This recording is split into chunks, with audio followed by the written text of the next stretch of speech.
So I think I will start with the replays from Tika. Fuck, I think you have to tell me the name. Pikachu? Don't know. Maybe I can tell you, can call you Tika, don't know. Like Pikachu, don't know. It's such a. Fuck. It's really hard to pronounce. God damn it.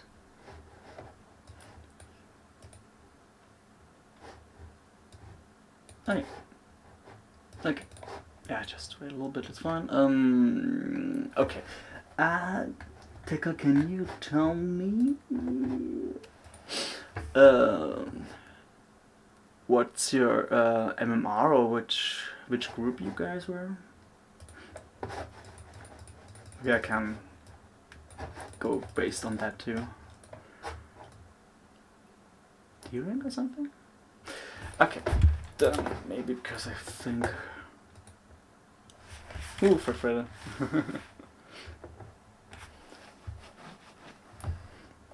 Yeah, I think then. What the fuck, I'm still for just chatting. Fuck, I have to check that. Every time I just start something new is always messed up. It's like, what the fuck? Okay, doesn't matter. Okay, oh. Pro tip, how to start again from 0. No, fuck. Okay, yeah. And now, click and play, yes. Oh fuck, no! Dang it.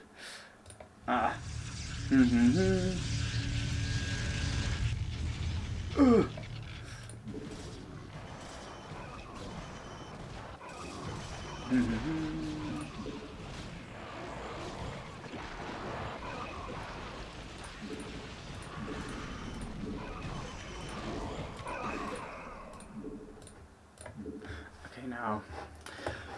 Okay. Okay, so now it looks quite good. I think it's a start. Yes. Yeah, dude, just for the thing, like, did I say something wrong? Pika.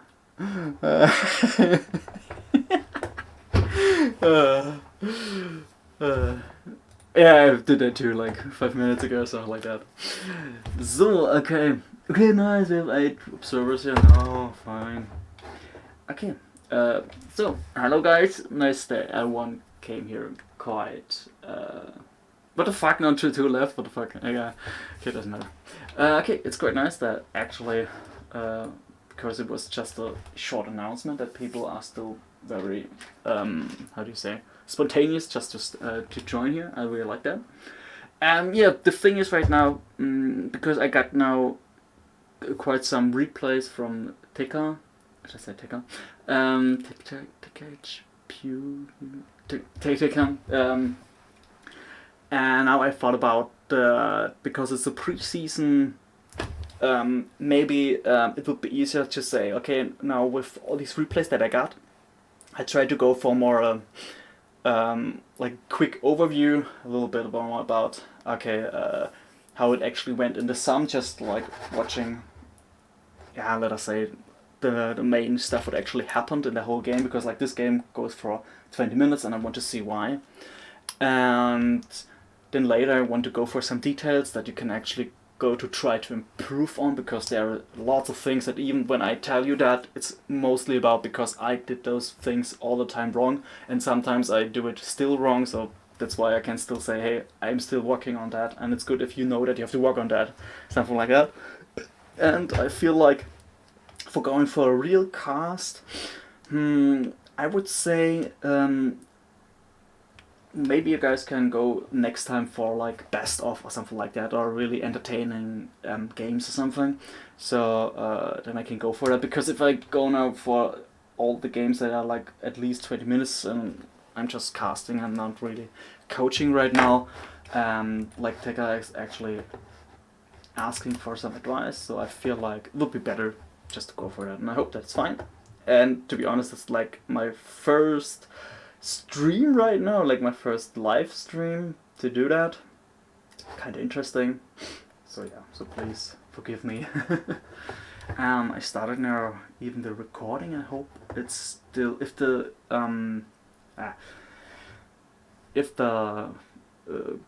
quality is going bad or really worse, then please tell me. Then I have to check how I actually can record that.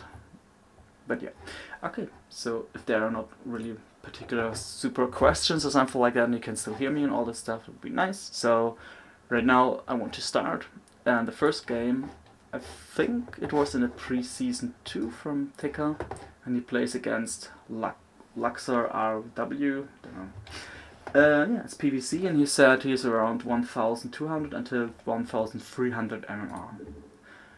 Okay, let's see if... Okay, now I'm actually completely curious if he actually watched my videos or my VODs about how to play until C rank. So let's see. Okay. Like I said, I just go for the overview. Just the first overview and just to check how it actually works. So in the sum it looks like, okay, it's not cross position, it's here our circle opponent got the first scout with the overlord. I saw earlier that he goes now for the forge. So there's nothing special right now, but I want to go for some details here. That's quite nice. Okay. Let's see what's happening here. Let's check what he's going for. It looks like it's 12 hedge. Oh, very nasty. Like 12 hedge can get you really... Oh, what the fuck, really? Ah, no. Okay, I just thought that our Zerg opponent goes for 3 hedge before pool, but he went for 12 hedge into pool, so that's fine. Yeah, and he was a little bit unlucky with the scouting. It was quite late. Yeah, but he... Oh, that's the thing. Yeah. Yeah. We'll go for the details later. But it looks like he wants to go for normal opening for... yeah, for the +1/+1 attack with Sears and Salads, looks like it. 4 links are out, chasing the probe. I think that's a good decision just to say, let's go back with... No! Fuck! Damn it! That's what I want to say, shit! What you say, it's good to go back with the probe, maybe here, and then stand another probe, because you can still walk over here and maybe scout the third again, just to see what's actually morphing here, because if you can see like there are drones, okay, it looks like they're still not all in quite like that. You can maybe check if there are already some hatchery, maybe it depends like on the timing, there are some hatcheries or something like that. Well, now you see, okay, there's already creep colony, so that's now quite defensive, so there's a high chance that our opponent here goes for the turtle style. Here are some turtley thingies, even I think there's quite a gap that you can go through here. Protoss goes now for Ceres. Get the Citadel, like completely standard things, but it looks like wow, shit. But there's... Oh god, no! This one is lacking here. That's so crucial. That's lacking, and no +1 here. Okay, it depends, but you have still the gas. Okay. Pro-production. So it looks like we will have a game that our Protoss tries to attack with some units, but now he is forced to go more defensive because Zerg got Hydras. Even if he got a lot of defensive buildings here, but yeah, difficult to say right now what's actually happening right now. Yeah, evolution chamber here, 2 evolution chambers. Okay, that means he wants to go and play this game later, maybe even getting the 4th and then attack later, something like that. So now the thing is, oh fuck. Oh, I need something to drink, sorry.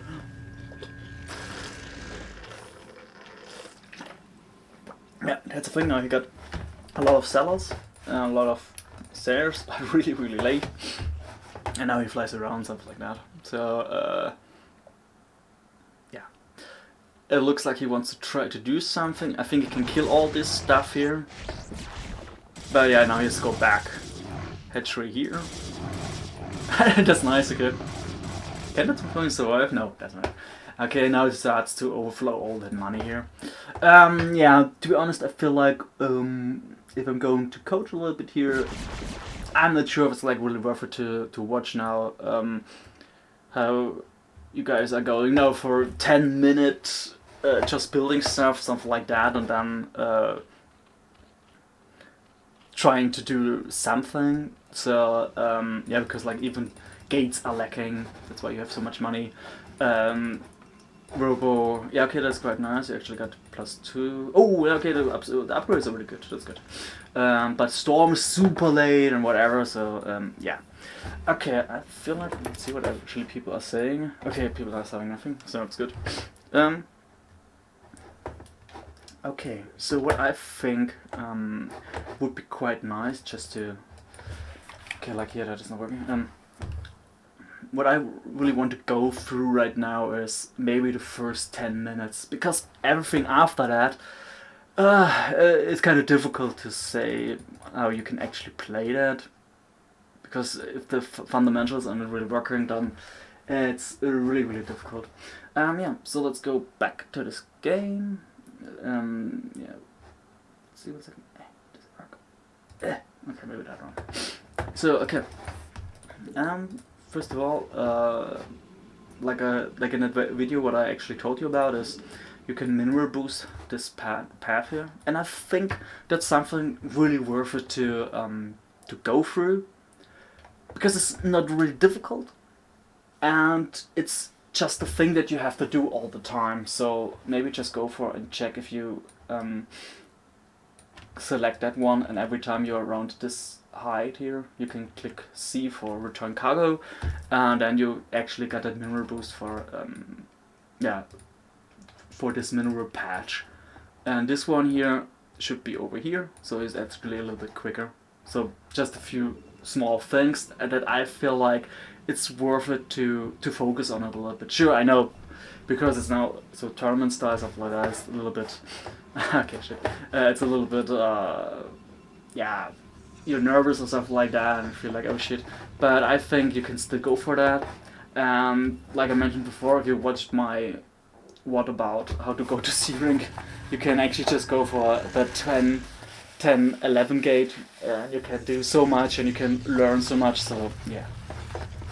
Okay, so that's something I want to say too, from the product perspective.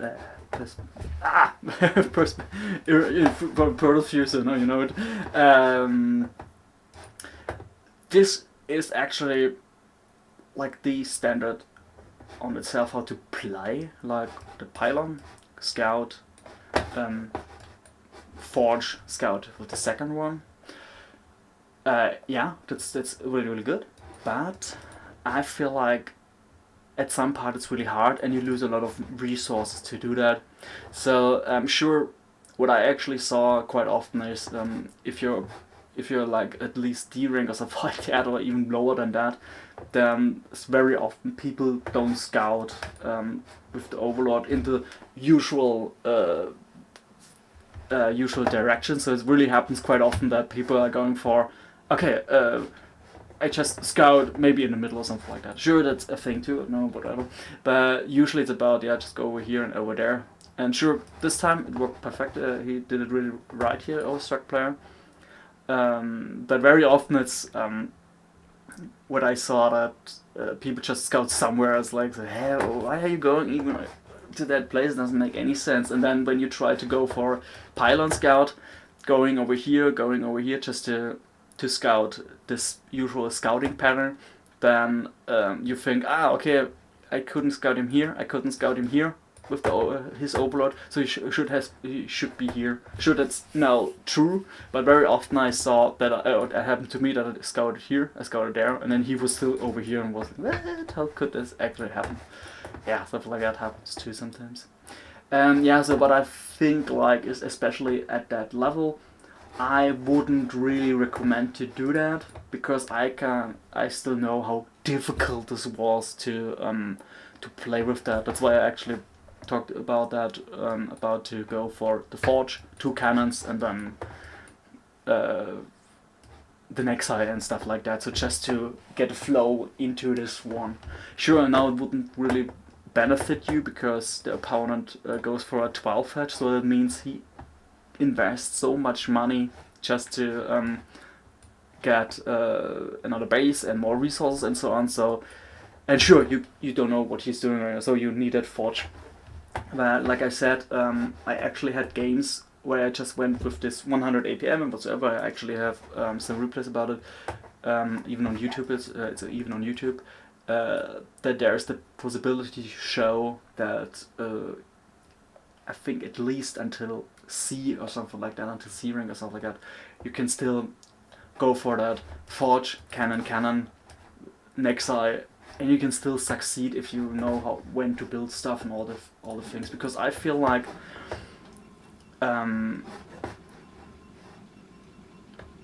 that there could be a high chance that you, yeah, that's the thing. So the first thing, it's like the first thing at all, to see that you don't build probes right now. You usually, like, the build order, whatever, is like to build it at least until the 13th one. And now you actually waited, you actually cut that one. So now the build order is a little bit fucked up. And that's the next thing. We can just go a little bit back. I think even, what's his name, Akala, that semi-pro gamer, pro, he actually has a nice word about some timings, especially in PvC and in PvT, especially in the beginning. For example, here. Whoop. I know that's really hard to do. That's, let's say, scouting is, in my opinion, really hard. So especially to know when stuff happens. I actually had some games recently that I lost very stupidly, and I thought, fuck, I could have won if I would have done it differently. Yeah.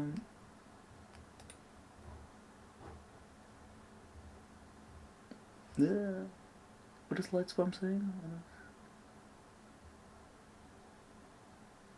I'm not sure if he's like talking to me right now. Okay, doesn't matter. So yeah, what I want to say is like stuff like this. If you know that this hatchery is earlier than 2 minutes, then you know, okay, he can't or he couldn't build a spawning pool or something like that. So there's like no need right now to. Okay, sure, you can still build a fort. It's fine. It's like you can't do anything against it, so it's fine. But you know, okay, there's not a spawning pool or something like that, so you're not in trouble on itself that you like dying out to 6 links or something like that. But you know, oh shit, if that actually works for him effectively, he's ahead, because yeah, he doesn't need to build a spawning pool. He can just build drones. So yeah, that's like the first thing. Sure, there's like that overlord, and now it would be a good part to say maybe. I think he didn't see the probe, don't know, because now it could be a possibility to cannon rush. Yeah, but if you don't feel that comfortable with that, it's fine. If you just say, okay, I scout with that one, and then I get the next. I think you can even get the next at 15 or something like that. Because right now you're not in trouble to cut something, so you can still build probes to get the resources, because you're still until 17, you still can build those probes. That actually helps you. It's just that build order, that's like the optimization if you have to go for forge and then cut to 30 Nexi cannon. That should actually help you to at that part that like circus going for 4 links or something like that. So then it's fine, or at least 2, something like that. But now you know, at this part you know, okay, what the fuck, I actually didn't need the forge, because he doesn't build any units. Unless I get drone rushed or something like that, but that's very unlikely. So now you can actually just say, okay, he invests in building structures and resources for like drones and stuff, but not in units. So now I can actually just adapt to that. So you can actually adapt to that and say, okay, I don't need a cannon right now. I need the next size. Sure, you can, like I said, you can even delay it a little bit. And what you could have done right now would be, it's difficult to say. I actually saw sometimes people going for a pylon bomb and a cannon, something like that, and delay the gate. That's actually what I saw quite often. I'm actually not sure what's actually better, because multiple approaches, what I feel like. So, but yeah, it's okay. It's just this cannon, yeah, was not really that worth it, because usually you can still build the cannon when those circlings are morphing, and at some part it's like sure, if you're not fast enough, whatever, but at some part your opponent maybe uses all his links to chase the probe. So you still have a little bit time. So that means this cannon is now helping you to be safe, but to be honest, if the Zerg played it right, he should be ahead right now. At least a little bit, because he builds now 4 links. So that's fine for him, or really good. So yeah. So that's fine, that's fine, that's fine. This one can actually go now and mine something. It's not necessary that he stays here, because you know there can be only 4 links right now here at maximum, because you're not sure about the morphing axe there, but there's a high chance after the pool is finished that there are some links coming, something like that. Another thing that I want to show is this gas timing. It can sure it's a huge indicator in my opinion. It can be still wrong on one part, yes, but I feel like every time when Zerg goes for gas after 3 minutes, or something around 3 minutes and later than that, you can't be quite sure that Hydras are coming. Because if you go now straight for Stargate, and you get a Corsair and it flies into his base, then I actually had some games that I actually killed so many Overlords before he actually got some Scourge, something like that. So it was really nice to see that. But yeah, because that gas is so late, usually Zerg are going now for Hydras, and that's now a huge indicator for you. And what actually can you keep in mind for that? Usually you go for pylon gas, core, maybe a second cannon, depends. Then when the core finishes, depends what the core is, then you build the Stargate, and then you get +1, and then you get other +1, and then you get your Citadel, and then you get a cannon here, and whatever.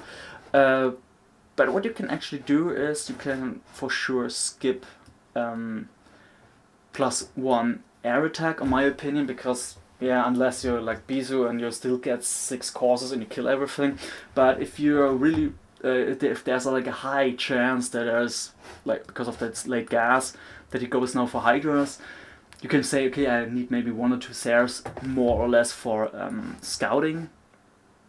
Then you can, yeah, save the money for that, and then you get like a Stargate and then a Citadel. So you actually get more ground units, and you get at least the Sairs for scouting. And I feel like that's actually a very nice approach, because I feel like every time when you still try to do something with the Sairs and you feel like, wow, I killed so many Overlords, nice, I'm in such a good shape. But then everything else lags, and then it turns down easily. That's what I feel like quite often.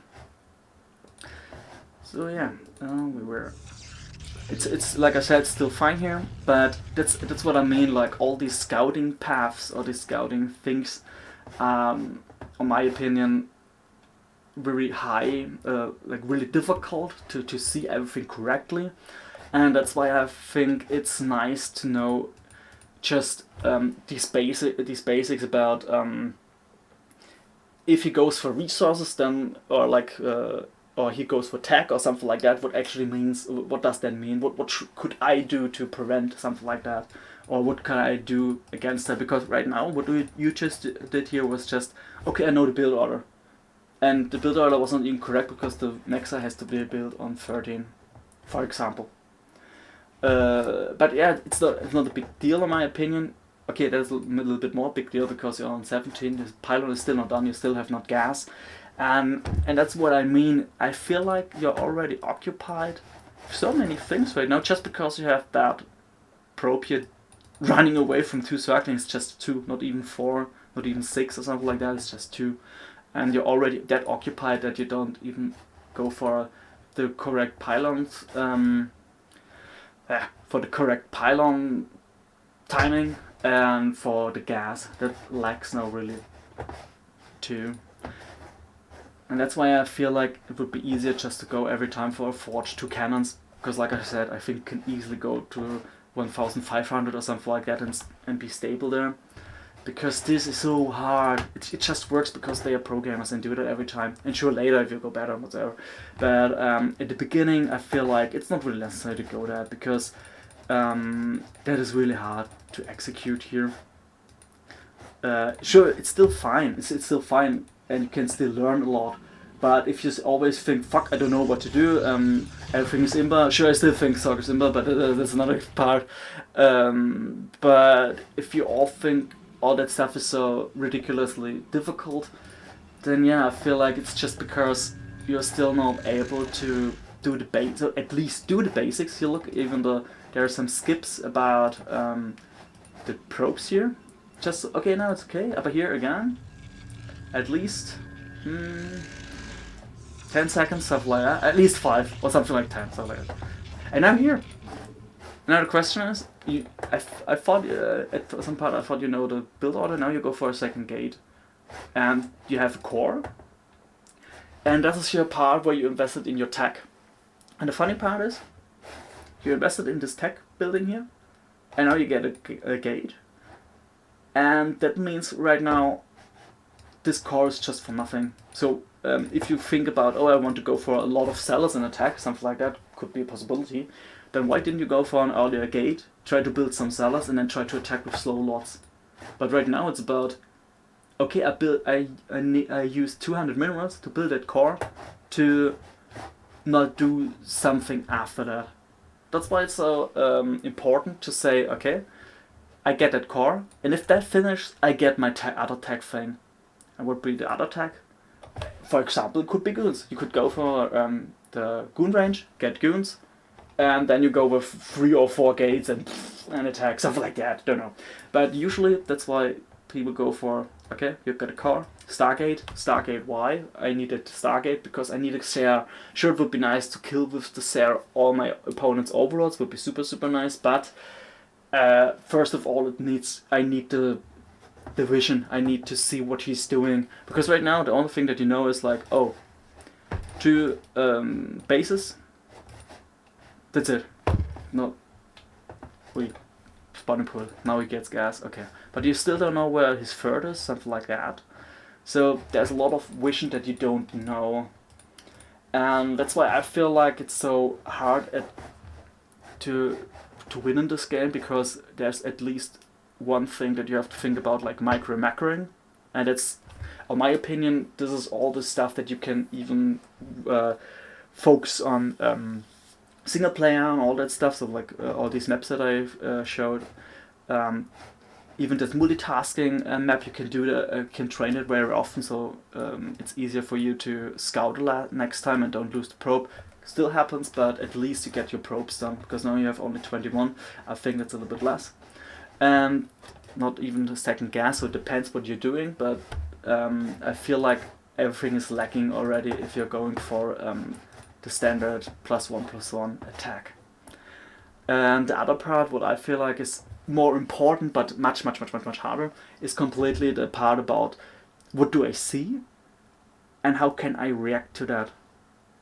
Like I mentioned before, you saw that 12 hatchery, and you should know there can't be any circlings. Sure, if you're like a programmer, you know what is it, like maybe in a minute or something like that, the circlings are here or something like that, I don't know. So, but that is super high advanced knowledge, I think. But if you actually know, okay, it's a 12 hatch, then you should at least know, okay, there can be only drones. And then you can say, okay, I don't need cannon right now, I can build a little bit later and get maybe even first the gateway done, oh, like next side gateway, something like that, get more probes, whatever. So that's like the other basic that is like really important.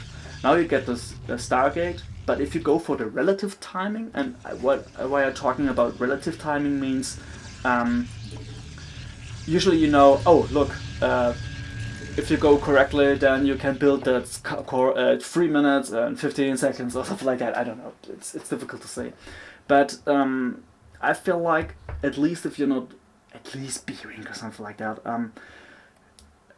to go for some specific numbers, like saying, oh, the core has to be done, like has to start building or morphing at 315 or something like that. I don't know the correct number right now, but I'm just guessing that should be something like that maybe.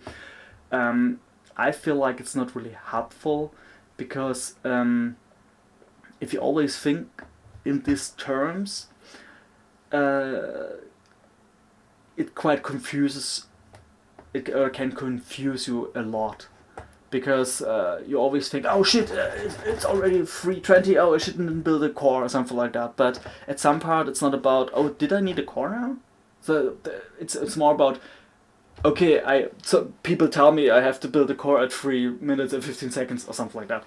But it's not about what actually happens in the game right now, because it could still happen that, oh shit, my opponent went for 6 or 8 links, tried to attack me, so I needed to pull some probes. I needed to build a second cannon before I even got my Nexi, and because of that, everything else got delayed. So it would be really strange that your core could be at 315 or something like that. So just keep that in mind. But what I mean about relative timing is, okay, you got your core. Maybe you could check, oh, could have had that maybe earlier, something like that. Maybe not. This is relative timing. This will finish. 3 probes are going to the simulator and are starting mining. So now here, the relative timing would be building a Stargate now. I'm not sure if it was 150, but you have at least 100 gas. At least you could have built it now if it's 150 gas. Was it? Shit, no, I didn't watch it. I think it was 150, yeah. So, yeah. But still, it's like at least 5 seconds or something like that you could have built it earlier. And it's like, yeah, just 5 seconds, but on the other part, if that's like 5 seconds delayed, and the other thing's like 5 seconds delayed, and the other thing is like 5 seconds delayed, that sums up, and then you have a huge problem.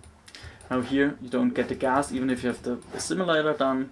And the thing is, right now, there's nothing you do right now that you feel like, oh shit, I'm so occupied because my opponent does something. It's just you struggling with yourself right now. It's like, you don't build probes, you don't get the gas, you get a second cannon just for safety, but you don't know what's actually happening. You still don't get the Sare. There's like a relative timing, that one's finished, but still no Sare. You still don't know what's happening. There could be already 20 Hydras here, if you, but now you build it. And usually, if everything works correctly, you can have maybe, what was it, at 5 minutes and 5 seconds, or at 5 minutes and 10 seconds, something like that, you can build your first Corsair. That means at that time when you started here, it could be already finished on itself. And you could already scout here what's actually happening. Right now you're just going outside the 3 sellouts, and I feel like the second gate wasn't really that worth it. Now here that one is lacking.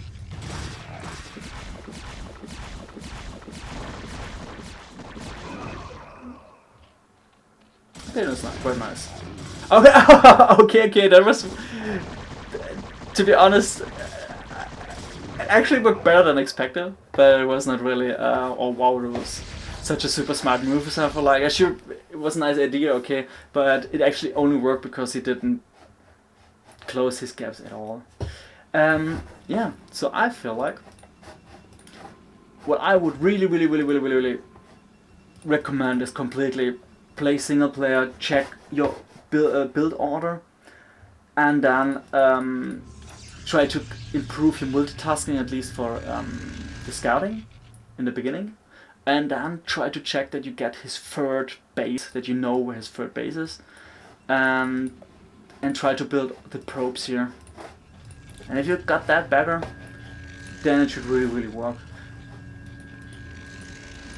Yeah, I feel like the second forge, okay, I'm not sure if the second forge right now is really worth it, and so, and next part would be stuff like build gateways. I would really recommend people saying, okay, build first units and then build gateways, because, but sometimes I feel like maybe you can sometimes make a habit of it just to build 1 or 2 gateways and then build some units, because I have it so often that I just build something build something. Oh, I have no money at all, because maybe sometimes I queued up too many units, stuff like that.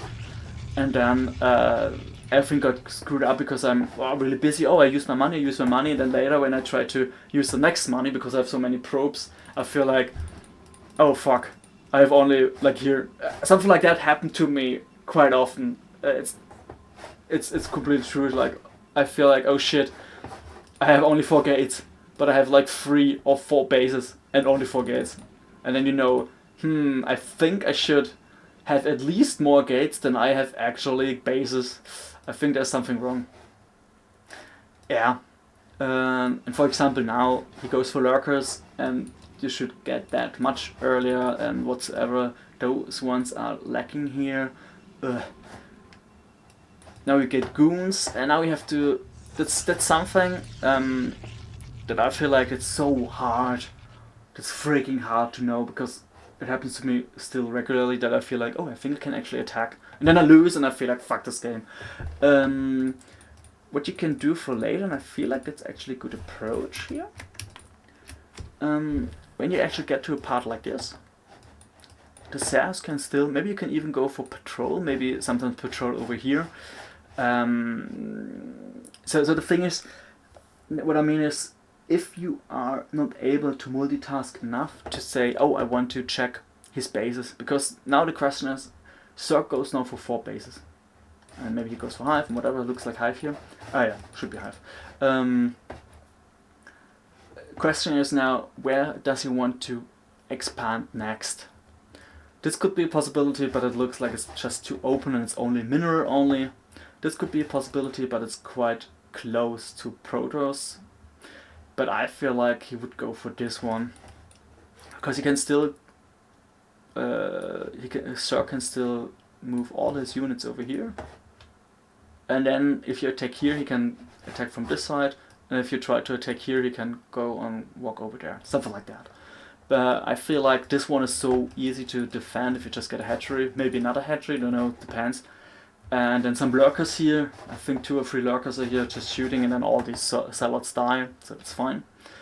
But now there's another basic that I still do wrong. It's like, what the fuck. Now something you have to think about. And that's actually what Quark actually says so often, and I feel like it makes more and more sense to think about it.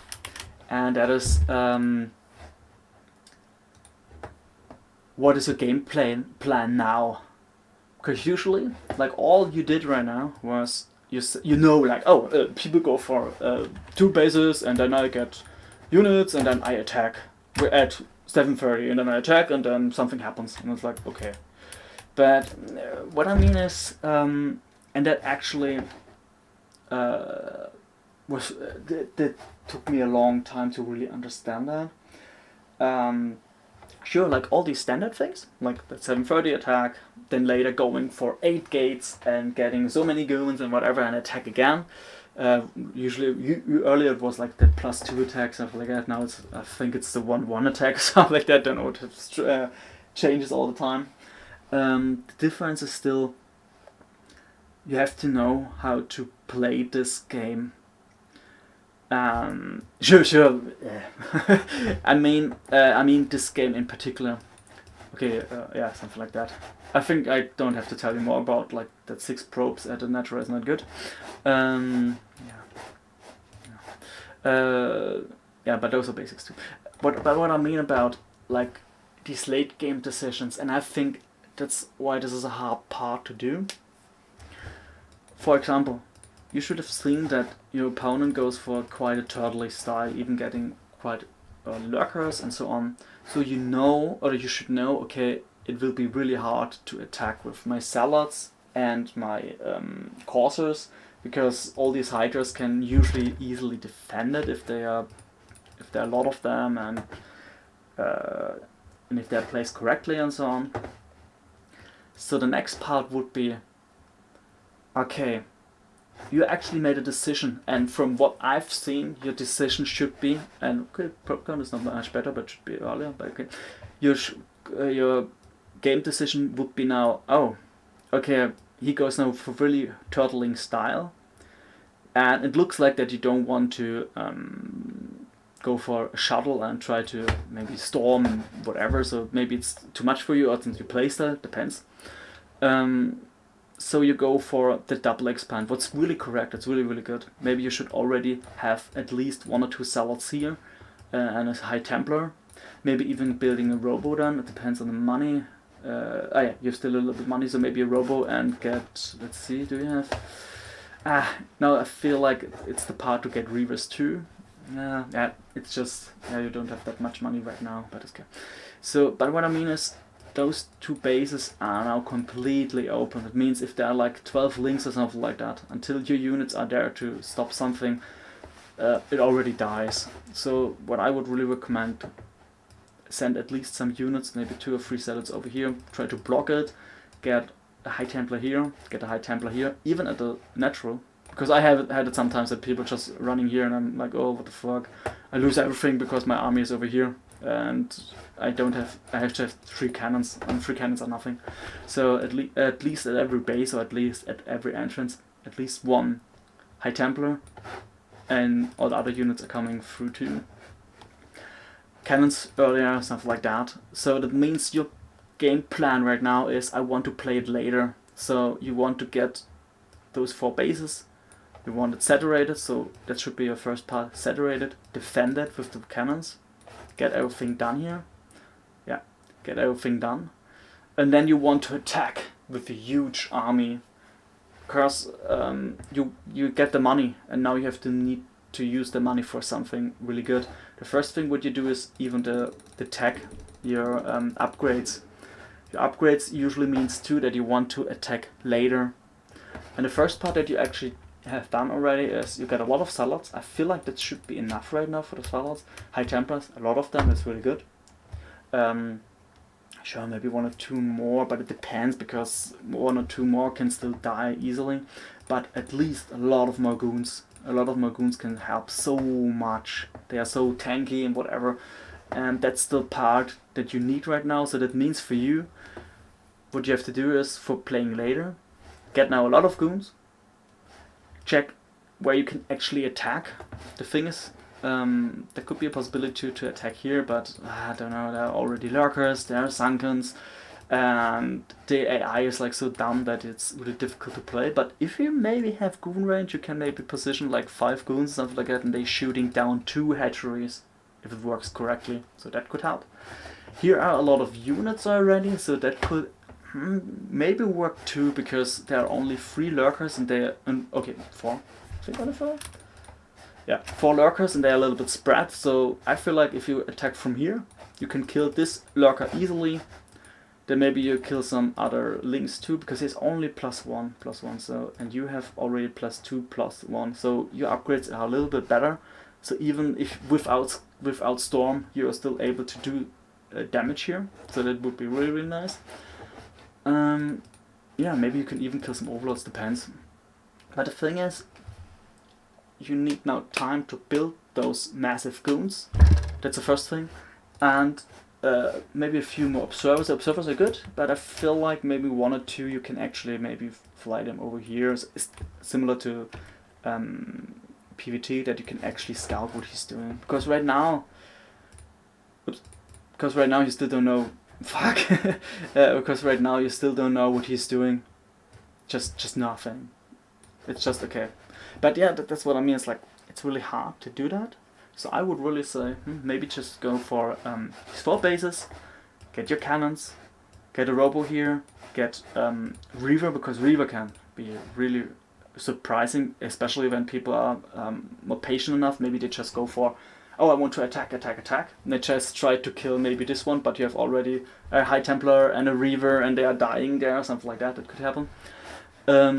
So now your goal should be get enough probes everywhere, get even that gas here, because gas is really good, even building a lot of Archons, really nice.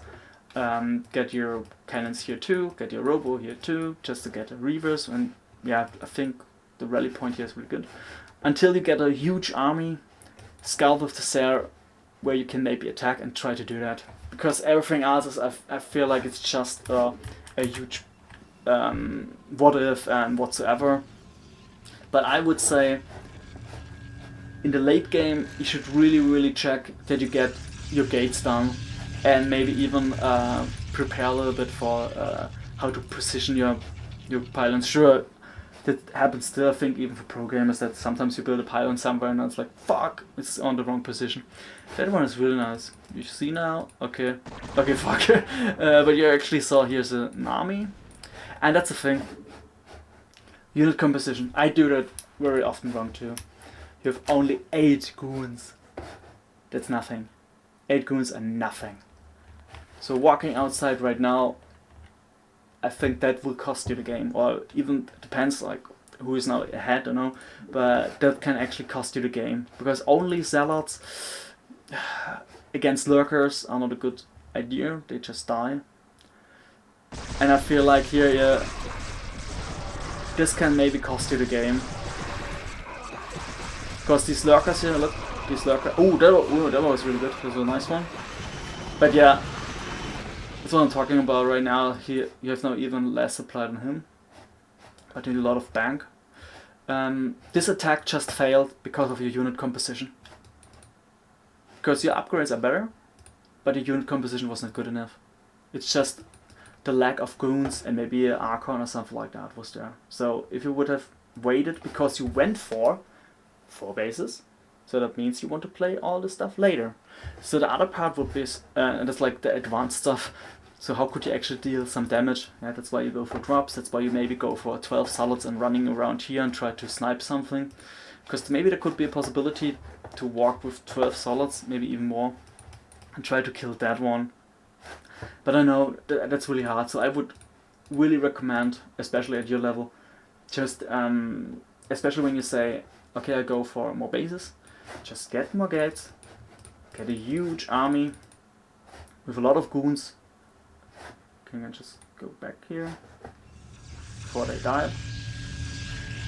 You have already a lot of zealots. It's at least, it's 1.5 control groups, I guess. Yeah, at least 50, something like that. So it should be like 15 zealots. That's really good. You have the 4 high templars. That's really good. But the goons are lacking now. So you need a lot of goons. You need a lot of goons, and even maybe depends on the timing. Maybe you can even wait for this +1, or maybe prepare yourself just to say, oh, I want to attack here. Maybe I go over here, and then I check with the observer, and then I attack if I see, oh, it works. And then you can go with your goons first. They shoot, because look, this place you can actually have so many goons here. They are shooting at least 10, 12, something like that, who are shooting right now. And then you get a storm and whatsoever, and then you can breach that a lot better. Because like I mentioned before, you actually lost a lot of zealots just because of these stupid lurkers. And that's one thing what I feel like is so hard for Protoss, because you have to think about so many units that do something. Like for example, now the High Templars are walking somewhere and whatsoever. And Zerg has at least the advantage to say, hey, I have so many lurkers, I just plant them here, and then it's fine. So, yeah. Yeah, usually, yeah, Zerg should have the advantage to know what Protoss can do, at least. Yeah, usually, I press it, so yeah. Yeah, because but that's why people usually use the coursers to kill all these things. Yeah, but all these overlords separated somewhere can help a lot.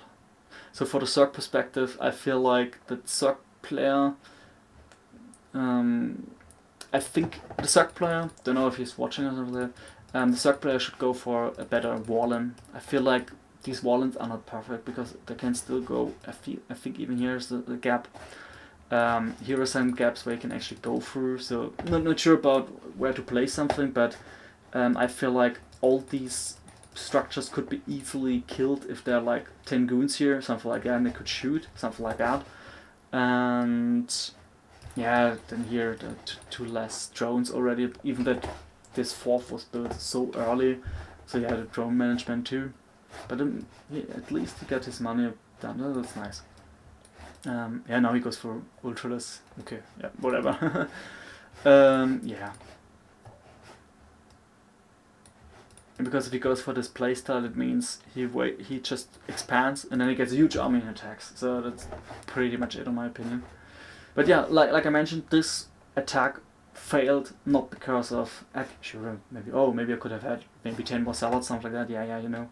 But most of all, it just failed because you had only 8 goons, and all these salads are now running.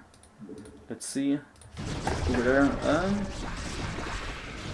This is us. The storms, they are so great. Love that. Yeah, but all these salads got so much damage because of the lurkers there. Now he got surrounded. No place to hide. No place to run! No, everyone dies. Yeah. Yeah, and now your unit count, I added 1. Now your unit count is at 0. He has still a lot of units. He can still even go and expand here if he wants to, something like that. So without any trouble, because you have no units. So with what should you actually attack to deny that? So you could actually go here, get another base, maybe even that one, or maybe over here, depends. But this one would be now really good to go for, because you have this much money, this much army. Oh, you have observers, so yeah. Yeah, but like I mentioned, the beginning is really necessary, like the first 10 minutes, and later I feel like there are so many things, like I mentioned, the unit count, the cannons that are missing, the units that should defend here, the High Templars that should be here just to defend. Okay, the upgrades are really good. That's really awesome. Yeah, they are still much better. So even there's now a high possibility that you could, if you use all your money and whatsoever, you could maybe turn back if you get now a lot of really good attacks. Because right now, 3-2, wow, against 1-1. That's great. That's really great. That's funny. He has actually Ultralisk covering, but he still doesn't build any Ultralisk at all. Yeah. Okay.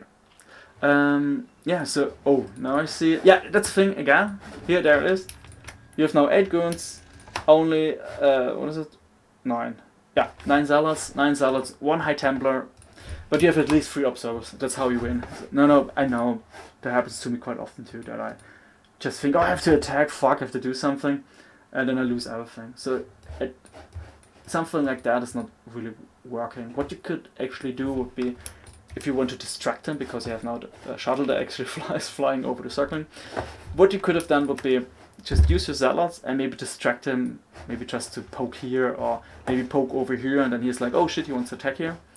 While he's distracted, then you can actually fly inside. Something like that. But here's now the second part, what you lose will be, yeah, this army will just get crushed if he actually walks. Attacks from here, and from here is like 2 flanks, and then they would just die. Yeah.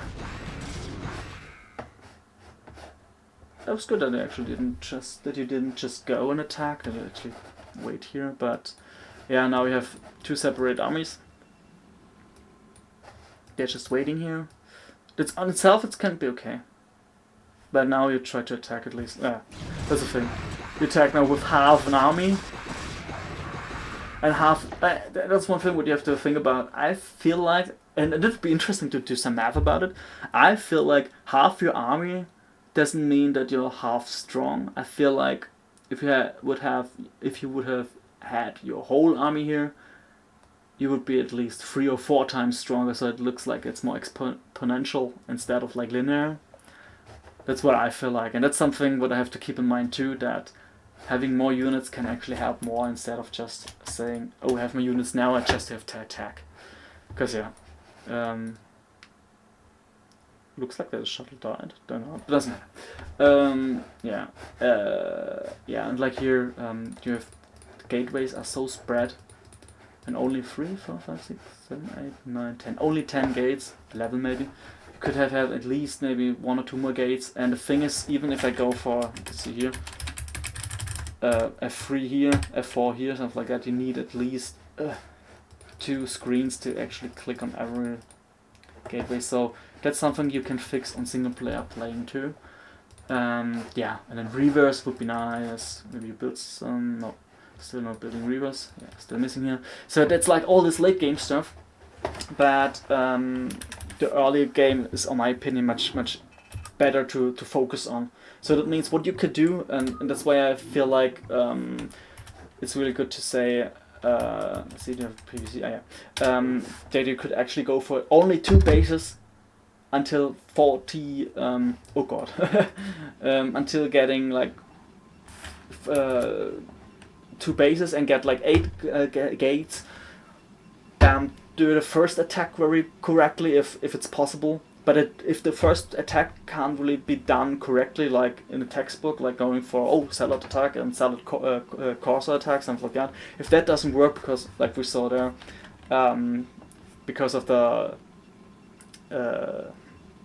hydras and lurkers, then maybe you can still say, oh, okay, it's not necessary to go for much more Sairs and for much more salads. Now I can actually tech for my High Templars and Goons on 2 bases. It's completely valid to say, okay, I train on only 2 bases until I get that completely done. So I would really recommend that.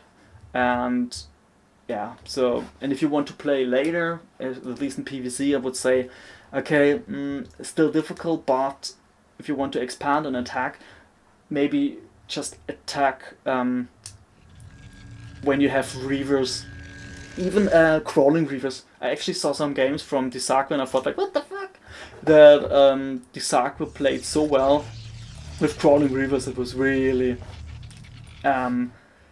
interesting to see. So like he just walks with them somewhere. It's not even building a shuttle. And then he could.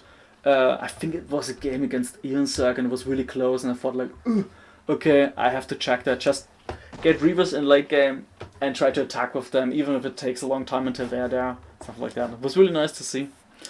And yeah, that's the other thing here. You're going now for like gateway expand. And I think gateway expand is really hard. So it's nice that you actually go for different possibilities. That's good. But now you have to think about, oh shit, you can't lose now your probe there. You should know, okay, there are now some links coming for sure. Would be interesting if there, because it. Oh, okay. Now, now I'm quite interested. So, but okay. There's now no standard build order on itself, because there's nothing that I ever saw something like that. So that's now kind of freestyle. But the thing is. And we can just think about what to do with that. That means you actually want to lead your opponent in a different direction, because now our opponent could think, oh, he wants to expand. Maybe he went for a gateway expand, but he wants to expand on itself, so he goes for now a third. He builds now some drones, and yeah, he's still okay. So that would be Hydras again too. If he goes for mutas, would be really strange. Yeah, usually it would be better if the probe would have been in the back too, so that only 1 or 2 links could attack, or at least here only 1 link could attack, and then there would be suicide with the links to attack all the time. Okay, now differences. Damn it. Okay, now our opponent sees what's actually happening. Okay, that was good. That was a good one. Nicely done here. I really like that. So, but your playstyle is, I have 2 gateways, and now I should really go and attack and do something with that. So 3 salads here. And sure, that was clearly, that was for sure he goes now for a lot of links. No! Fuck! And this part I feel like it could have helped if your micro would have been better. Could check that. But I think I wouldn't go for that too much. Oops. So we're right there. Shit. Yeah, so he had 12 links, and there are 2 zealots coming, so that means 5 zealots against 12 links would be very, very possible to beat. Even the 6th one is coming.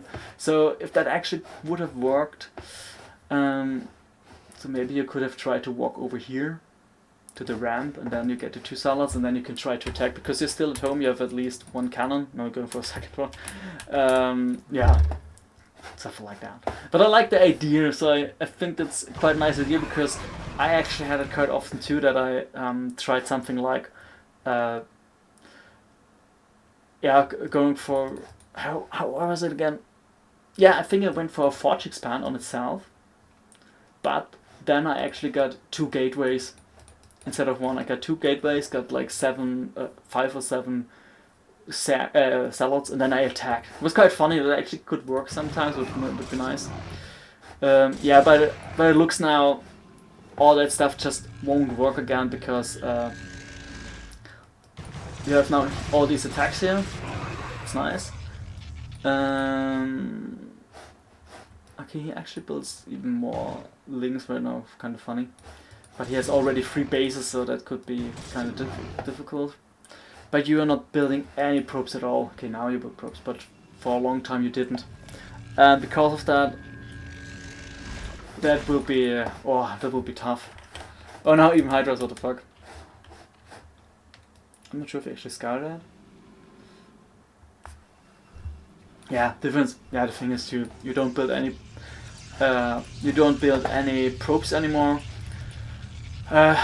If you see it like this, it would be more or less a 1 base all in, something like that, because you have the right amount of probes for using that on 1 base.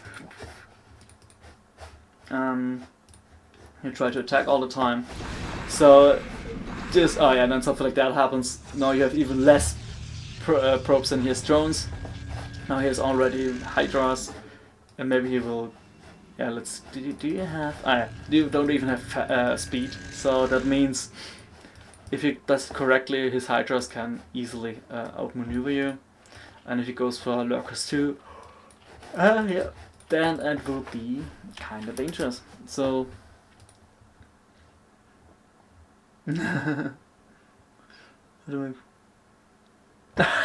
How to make a Protoss player set 101.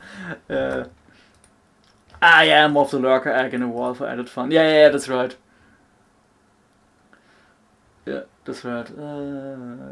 Yeah.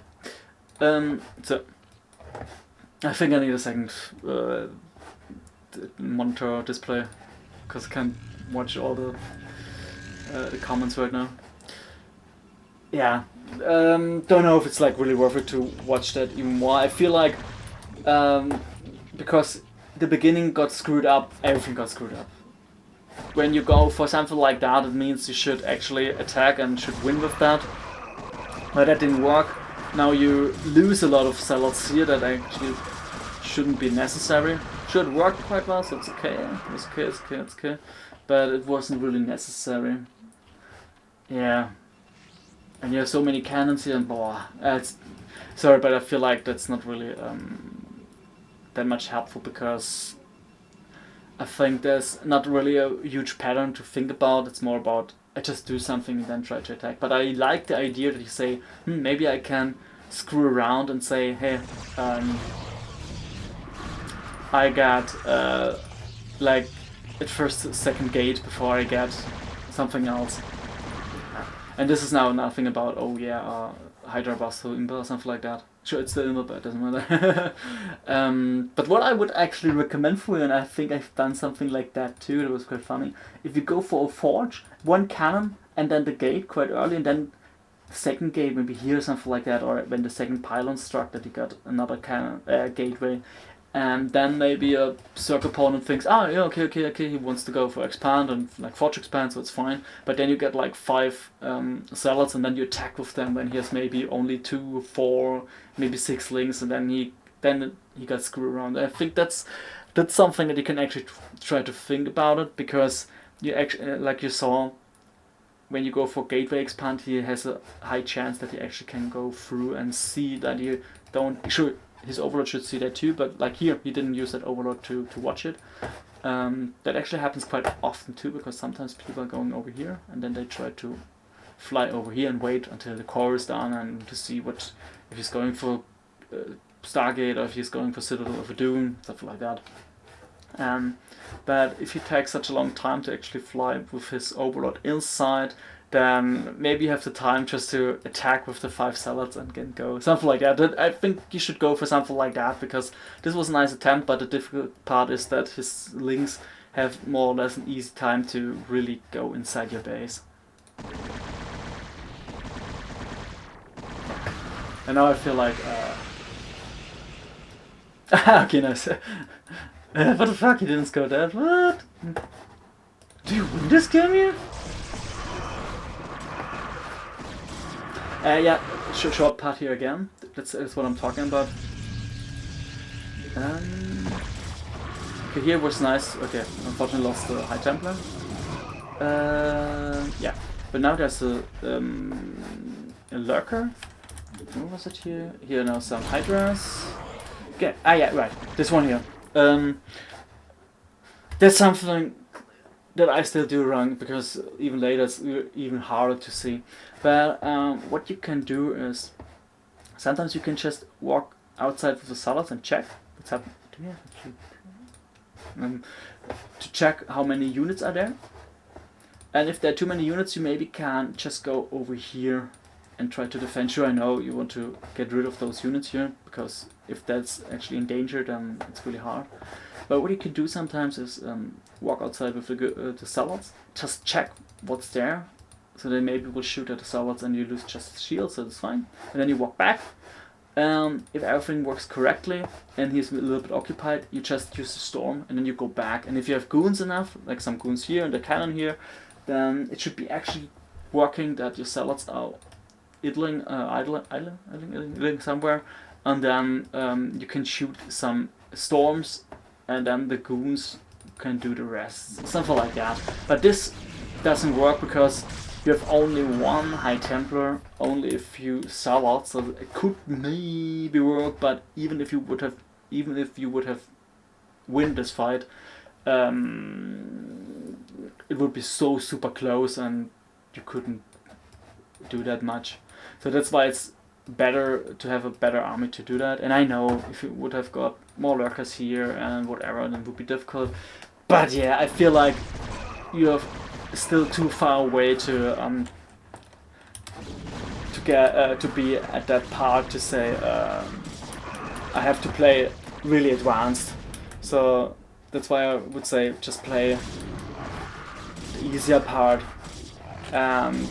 Like going for Nexi and all that stuff, I feel like it's not super worth it when you're not able to use that money. Because here's the same part again, only 4 gateways.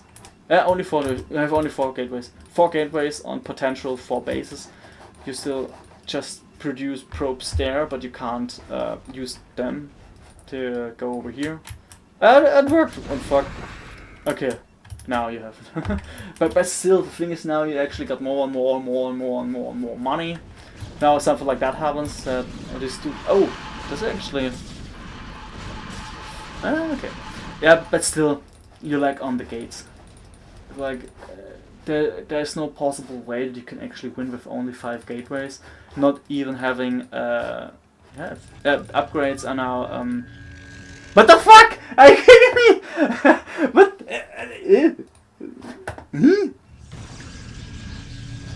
What the shit? Huh? What? What did he? Huh? Okay. Now I'm super confused. How could this happen? Huh? What? 1 second. Confusion. Confusion.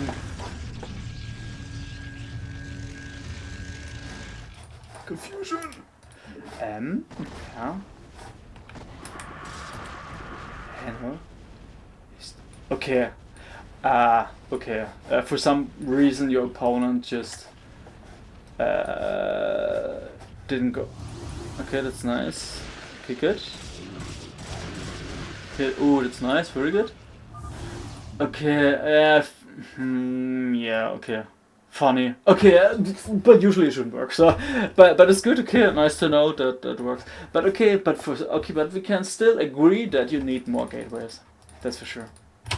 And that's why I mean it's like really necessary to say, hey, would be good to focus on like to play on two bases, even going some games only on one base, even if you lose, just to think about, okay, I want to play on one base just to get my probes done, my count of gates at least until 3 or something like that, and then just attack and maybe improve my micro or something like that. That can work too. Just get another account, try to do that, would be fine. Let's see in a certain perspective correctly. I'm not sure, is Fort here? Then maybe I can go through the... yeah, definitely. I feel like Ford could have still played that. Yeah. I know it's difficult to say because yeah, some units not here, whatever. But yeah, yeah. If Ford is here, not sure. Would be nice. I could actually ask him something or could check that. But yeah, yeah, whatever. Just quickly over here, I feel like I'm not sure if it's really necessary to try to chase it with the drone. Yeah, that's what I want to say. With the drone, because the drone could have still gone somewhere else and tried to build something. Yeah, like this one here. Yeah, that's something what I feel like. And sure, now it got like really messy, and this was actually a quite nice idea, just to harass here and then later go inside and stuff like that. So that was really well done. And I think the multitasking could be then a little bit better, because like this gas here, it's okay, just maybe 10 or 15 seconds. But here you see he goes now for 3 bases, and here are still no drones at all, not even one or something like that. So yeah, I know it's a messed up game, because it's not a typical I go for a second base game, so but it's more. So that was actually quite nice, but yeah. I'm not sure if 40 shit, and I would go more about this game.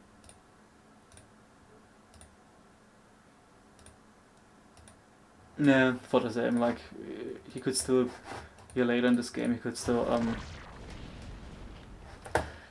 he got this base here, and this is only a mineral only. You have to think about it. It's only it's a mineral only, and you have only 6 patches here.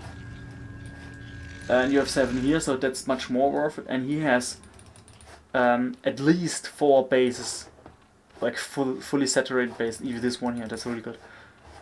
He goes for another one with gas, so he could have so much gas and whatever. So gas, yeah, something like that. So, but yeah, it's okay. So it's at least a win for Ticker. So it's nice. Yeah, if Fort is coming, please tell me. Then maybe we can go through this game again, stuff like that. Because yeah, like here, sure, Tekka has a lot of money. Ford doesn't have that much money, and yeah, he loses now his drones here, but there would be still a possibility to rebuild them and whatsoever. So it would be still possible. But okay, but it's nice to see like this game was really confusing and not really like textbook. So it's like really difficult to know how could I actually play this or something like that. So yeah. Okay, let's check the last one here. If Marlon is here, please tell me. Then I would go through the sub perspective a little bit too, so that we actually get both of them. So it would be nice. Okay, let's see. Okay, yeah, this is much better here, but could be still improved because of this one here. Yeah, but itself is good, so it's fine. We're going very safe again. Okay, what was that? Non-pool, overpool? Overpool, yeah, so overpool. So quite standard openings. Going for the gateway, yeah, okay. Not a fan of it in the early stages. But that's the thing, if you actually go for a gateway, you don't really need to pylon scout. You can scout after the gateway. That's even usually very common, so That's something what I would appreciate to do. So let's see, are you going for that second gateway style again? Ah, yeah, funny. Yeah, I still think if you go for that style like this, it would have been much better if you really go for gateway, and then you try to kill an attack. That was a nice idea, but you have still to think about that. That's still mining time that you don't have. What the fuck? Yeah, but still a good idea. I like the fantasy and the idea about it. But I think maybe try to check that if you can actually go for forge cannon, and then maybe 2 gates, something like that. Behind that, something around here or something like that. Depends. You have to check that. Maybe you can do more with that. But because right now our opponent actually scouted that, and if he knows that, he knows, okay, I just need the links to kill that. Maybe a sunken. Sorry. And now he overbuilds the links. And for you it would be now quite hard a little bit because you have to go for the second cannon. Yeah. It's a funny idea for sure. So it's that's something what I kind of miss sometimes in StarCraft that you this lag. Oh, this was just a waste. Fuck yeah. There are like a lot of valid strategies, even on lower levels. Sure, there are a lot of cheeses, I know, but I think what you did here was not completely a cheese. It was just a very aggressive strategy, because the cheese would be if you just make that 3 salads and then you attack. And then you win, something like that. I feel like that would be a cheese. But in my opinion, it was a really nice idea to go for another approach for this game. So just to say, oh, what happens actually if I go for a second gate in the space and then try to attack, something like that. Because even Bonif tried it a few times, and sure, it's Bonif, he just wins. He goes for 12 Maxi into 2 gates, like even in PvP or PvT, what you can do. And then he actually could win with that. It was like, what the fuck? He just goes for 12 next side, 2 gateways, and even if the opponent goes for 9 pool or something like that, he had still the possibility to win that. I was like, what the fuck? Are you fucking kidding me? So just beating S-ranks with the 12 next side into 2 gates. Like, I just do that. So, okay, hold on. But what you've done here much better is actually the probe count. It's much better here. The idea, I really like the idea that you say, hey, you know what? Why I'm not just going for 3 gates now and just make a lot of solos, because that can actually work really, really well. If you would have now... Do you have now? Ah, you have that, isn't it? Yeah. So that would be now... Yeah, that's a timing. That's a relative timing. You get that, and it's now attack. And attack. Still not attacking. Now attack. Now you attack. And I think if you actually micro it well, that's good, that's good. Those one a little bit. Got more salads here. Attack, attack, attack. Ah, okay. I think if you would have gone a little bit earlier and with a few more salads, that could have worked very, very well. And the micro on itself was okay. It was good. It was nice. It was a nice idea. So you can try to check that. Still a few probes missing. That's the other part. What I want to say is you can still go for something like, okay, just fuck going courses, just fuck it. I just go for this Citadel of a Dune into Templar Archive style, something like that. It's fine, because I barely see people, even in C-rank, something like that, that they go for all these switching style with, oh, I have Hydras first and then go Mutas, or Mutas into Hydras. Okay, sure, Mutas into Hydras, it's more common.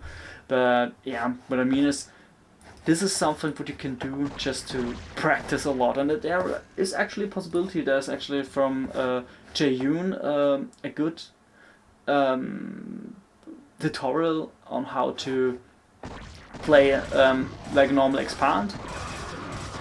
And then into the 630 +1 attack with only salads. And I did that quite often too. That can work really wonders. It's like really nice.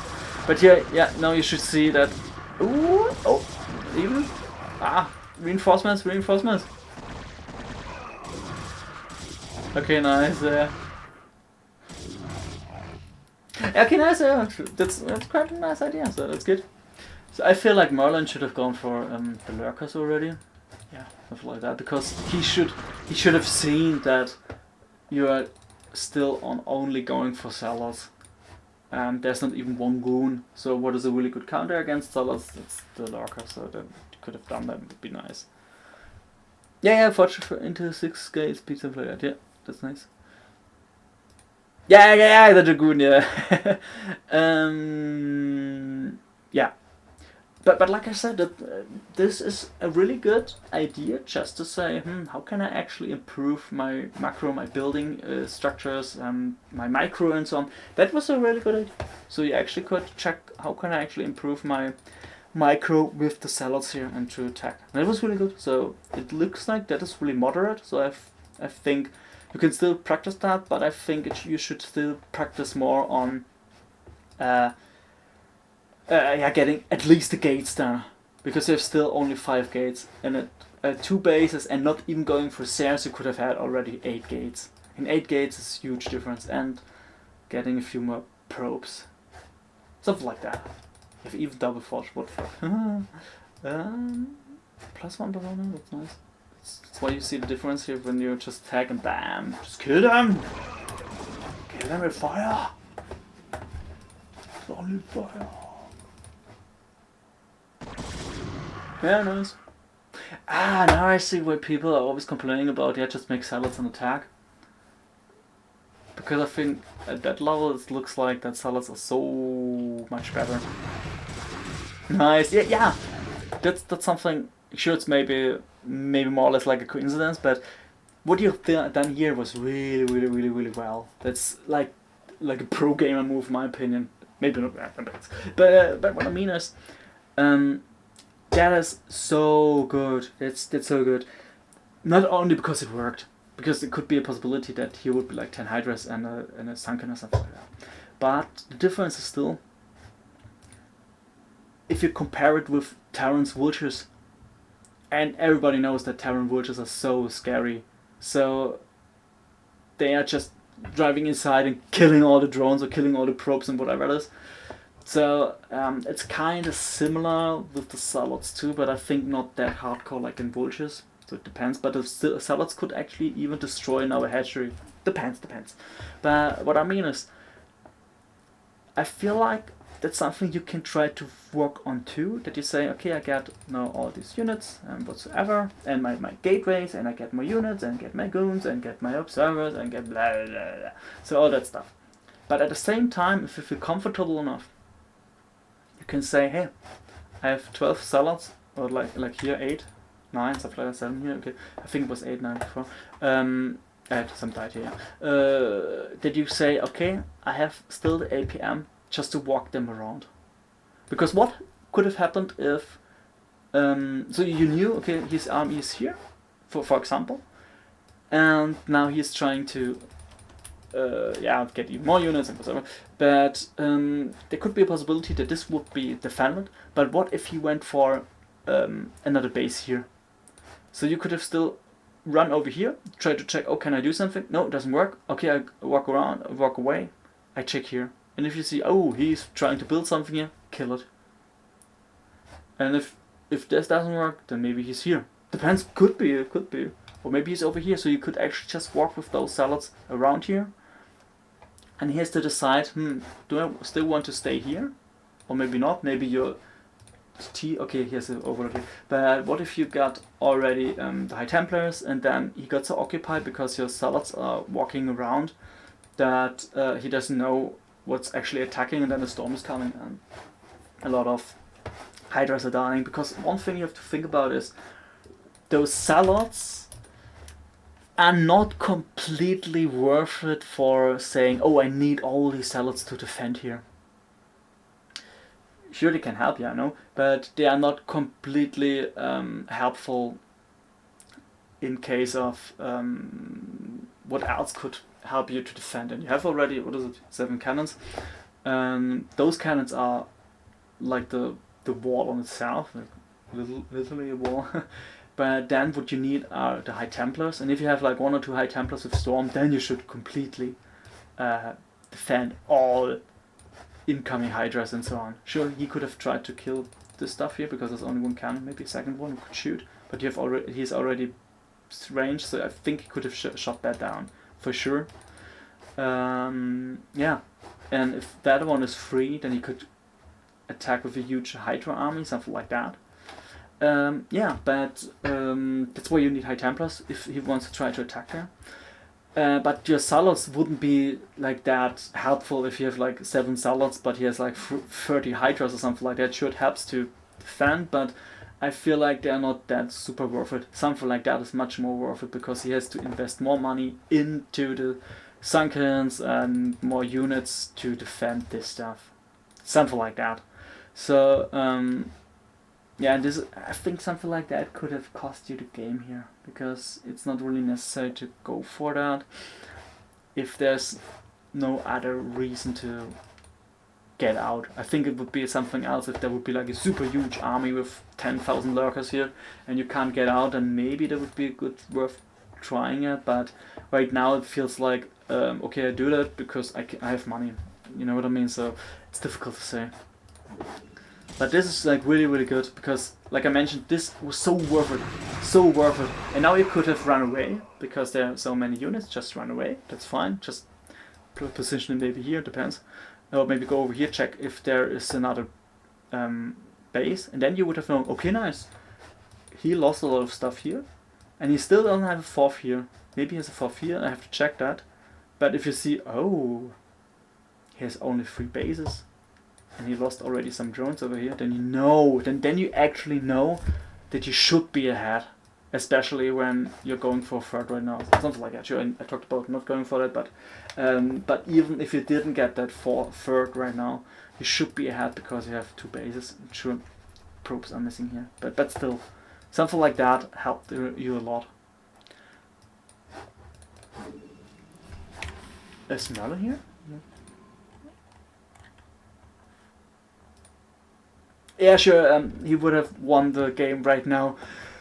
Yeah, but on that part on itself too, that's right. But I feel like a lot of people are always going for Hydras right now. Especially the kill potential is so high and so easy because you can end the game around 5 minutes and 30 seconds, something like that. And even... oh, that's really worse. That wasn't good at all. What I feel like is the potential of using Hydras is so high because there's nothing like, oh shit, I built Hydras, oh fuck, no, I lose. Because I'm not sure, is there a situation you can say, oh fuck, Protoss did that and that's why I lose. So, because for example, if Protoss goes for Sears,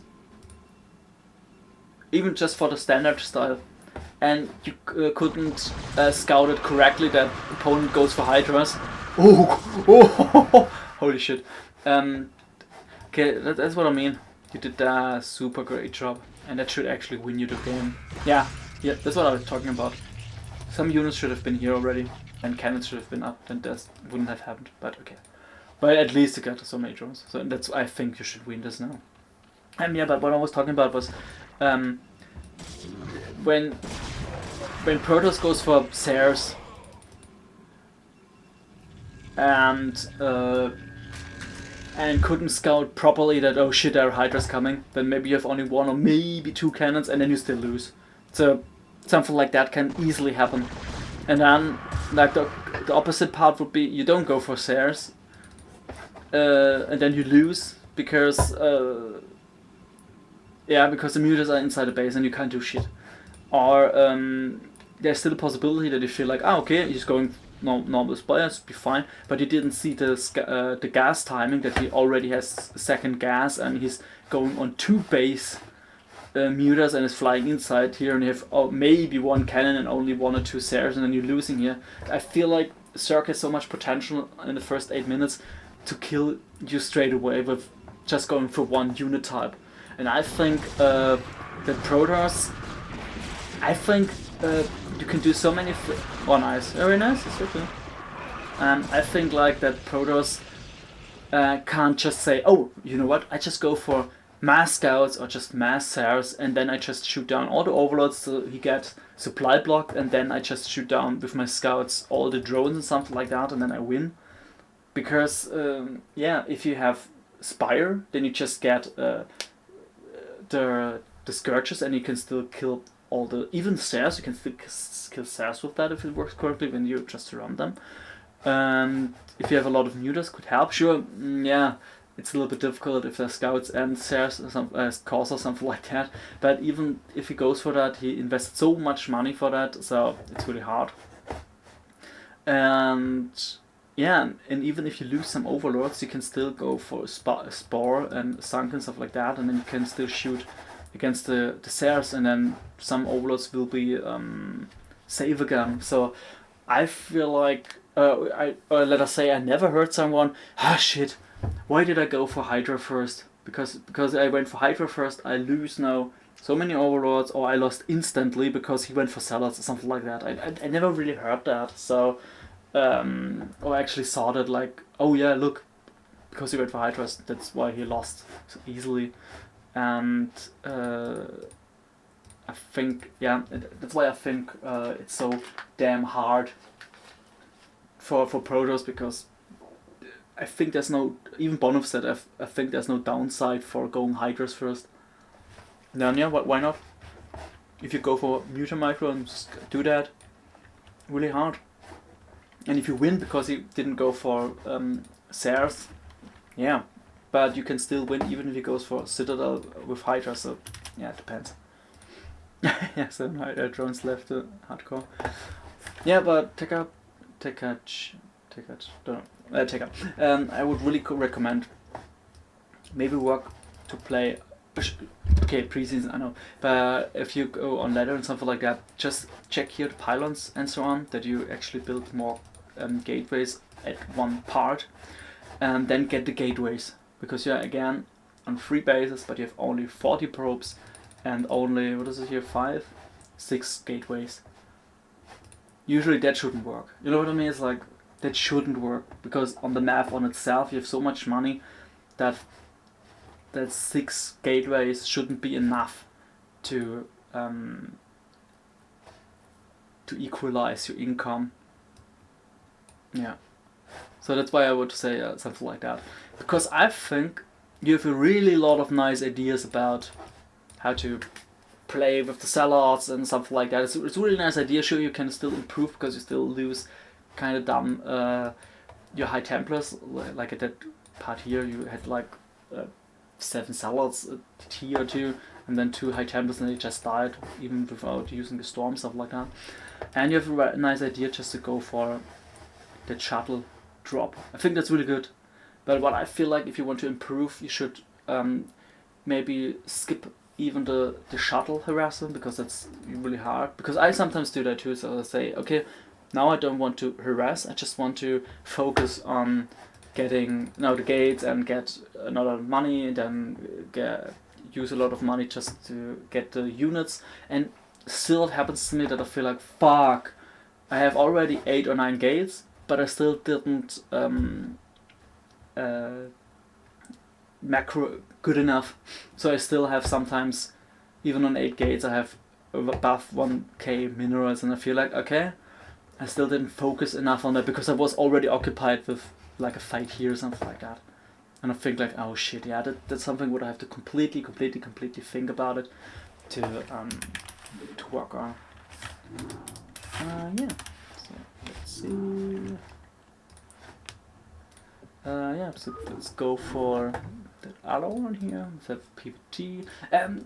People, guys, if you see someone else who's like Fort Merlin and someone like that, just please tell me so I can focus on the other side too. Because right now Tekka is here, so I think it's really nice that I can still work on that. Yeah, here, mineral boost. I know. Yeah, but it's okay. But what I'm talking about is, let's see if he goes for. I just thought, who is talking to me? What the fuck? What? Pylon Scout? Really? Okay, it was actually kinda nice. You actually got that gate at 117. That's okay for that distance, and even going for Pylon Scout. Okay, I think you have to tell me later why you go for Pylon Scout. Because I see that rarely now. I know Ruskik is going for that sometimes, or even he's going for Gateway Scout. Can work too. That's fine. Because especially if people are going very often for Rex, FE, stuff like that, and it's fine because you can harass him and do something like that. That's nice, but hey, Euro. Yeah, but on itself, I would really recommend to say, hey, go for the 23 Nexi. Because what I do right now is I scout after the pylon, after this one. Scout, get the goon is scouting in the other path, and then I know usually where my opponent is and so on. What I actually did quite often too was getting the salad first. But here, look, have you seen it? Nope. Okay, maybe you were writing something like that, but still, nothing happened, but you still don't build probes, and that's like a huge deal. Now, if you have the goon, just send them straight to your opponent. Sure, that's now the question if you want to... damn it! How close was that? But to be honest, right now, I feel like even for Terran, it's kind of difficult to see, oh, is he going for a cheese because you have only 2 pylons here? Maybe your third pylon could have been over here, something like that. Yeah, but what I would have appreciated to do would be, you could still go with 1 goon to attack here, because you could have maybe delayed that, denied that, and whatsoever. Because right now, you just don't know what's actually happening. It's just like, don't know. And the other goon could be here. Because if there's still a vulture coming and he's trying to go inside here, you have still that goon that's like blocking that one, that's fine. It's completely fine. But the difficult part is really, you just don't know what's happening. And I feel like you should completely straight away die. Because he goes for 2 factory, and you don't know shit. You just know he's here. That's pretty much it. That's everything you know about your pylon scout thing. That's pretty much it. So you don't know even that he's coming outside now, because usually a goon should be here, and you see, oh fuck, he's coming. And you have only 2 gateways. You have a supply box. Okay, now it's better. Okay, I feel like that your opponent was quite late. Ooh. Oh! Yeah. Oh, what the fuck? I think if he would have gone inside now, could have done so much damage. Not sure about your wall here. I think could have been still better if you just go for the normal wall. Even that's a nice idea. So. Yeah, but you actually build a lot of observers. The observer one is here good, so you know actually what is happening. I think you saw that he's going here. A little bit difficult. But that's actually quite nice, so you see what's actually happening right now. And you defended it here. But like I mentioned before, if your opponent would have been a little bit better, you should have died here. For sure. I would be completely surprised if not. Because the lack of vision was here. So 1 goon should be here. Other 1 goon should be here. And then with that 1 goon you can still try to poke here inside. And we can go back for that. That's the second time, that's the first timing in my opinion that you should know about in PvT. Is when there's the Terran gets his second base. And I think, what was it? I think something around 4 minutes. I think it was 4 minutes. If the opponent still doesn't get a CC here, it's very likely a push. Now it should be for sure a push. And now it's just a question, oh, is he going for an FD, like, what is it, like 5-6 Marines, and then a Vulture and a tank, stuff like that? Or is he going for 8 marines and 2 tanks, something like that. Depends on different ones. And now you should actually know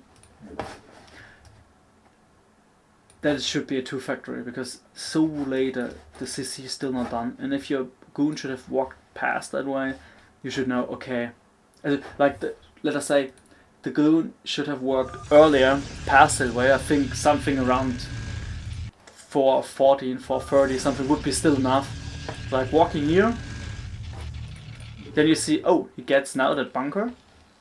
Then maybe you shoot that, and he has to use these 2 marines, even 4, to get outside, and you maybe walk away with stuff like that. But then when that one finishes, he gets inside, and at this part you could still walk with that goon here, just to check if there's a CC. And at this part you should know for sure there should be something coming at you, maybe even a drop.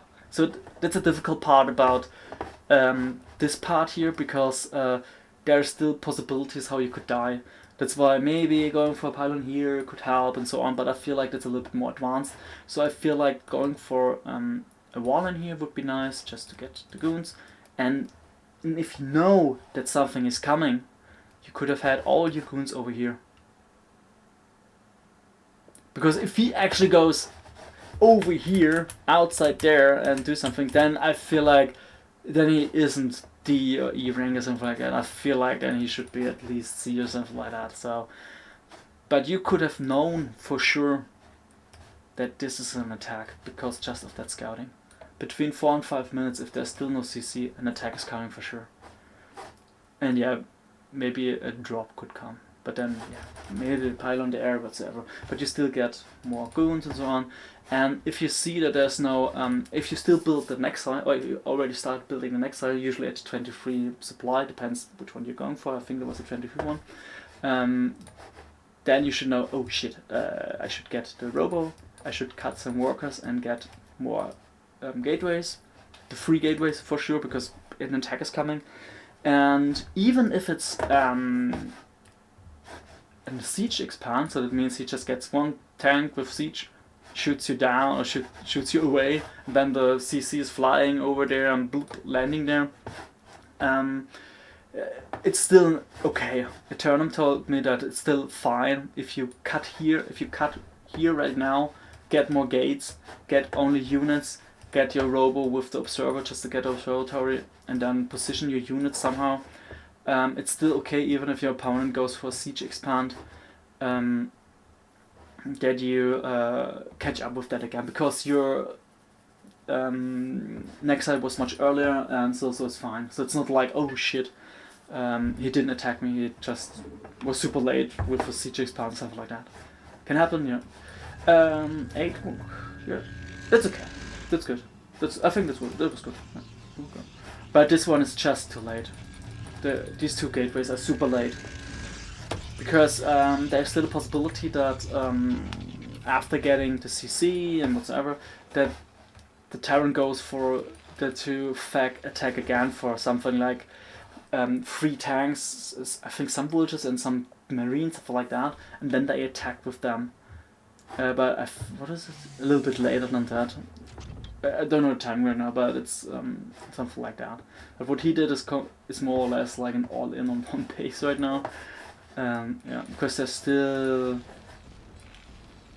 no CC. Maybe he goes for CC now, yeah. Yeah, but on the south, that's really hardcore. If you see siege like that, okay, it would be better to spread them, nice, but this was a nice idea, just to do that.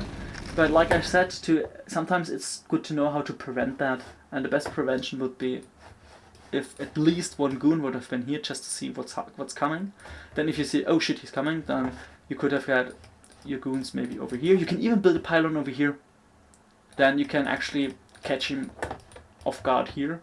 But right now, what actually happened to you, and that's what I mean, it's like you can actually work on that and see that it's not completely, oh fuck, that's so difficult, oh it's so hard. Those are at least some small scouting things that you can work on. Even holding one probe over here. Maybe if a scouting probe, just leave it there, something like that.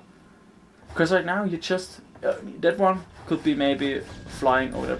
Because yeah, Now you saw, okay, 2 vultures, but that's nothing like, oh, he will attack me. It could be like the vultures that are scouting, laying mines, maybe checks if you're opening and maybe to kill probes. You still don't know what's happening. Now you look, oh, okay, there's some units. And no tanks are there. If he would have played better, he could have maybe positioned 1 tank over here, other one over here, and then he just slowly attacks. And get a few more. Oh, what the fuck is that? I don't know. Ah, okay. Graphic back. Because then his tank wouldn't have died here. So this, to be honest, this only worked because the Terran screwed up. Usually you should have lost right away here because you didn't have any kind of scouting. You didn't know what is happening. You didn't know anything here. So, and I feel like.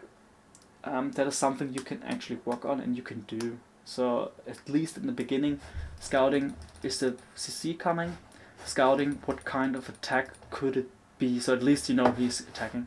Sure, later with scouting all this stuff is really hard. So you get your observer. The observer was good. I think the timing of the observer was really nice. And then later depends what you can see. Okay, sure. Now it's now about all this. Oh fuck! I got attacked here, and so on and so on. Let's see. Yeah, no, it's got messed up. Sure, it's really hard. It's really hard to say. Oh yeah, you should have done that. No.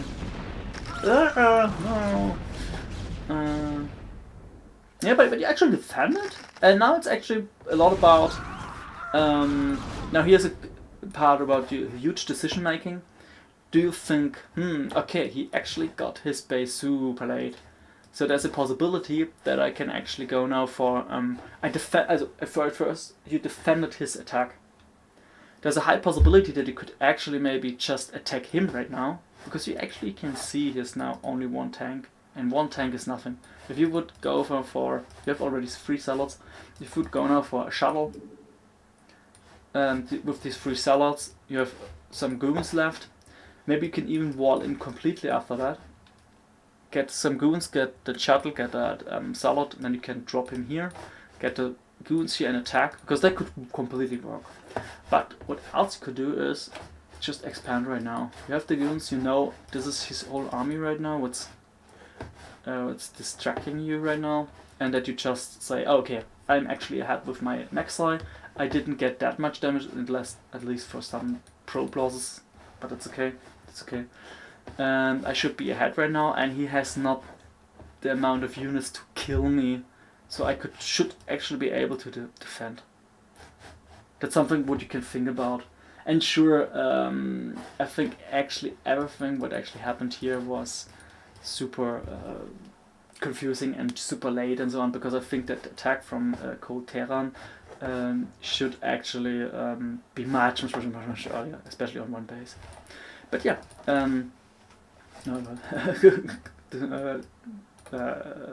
Blocks himself here.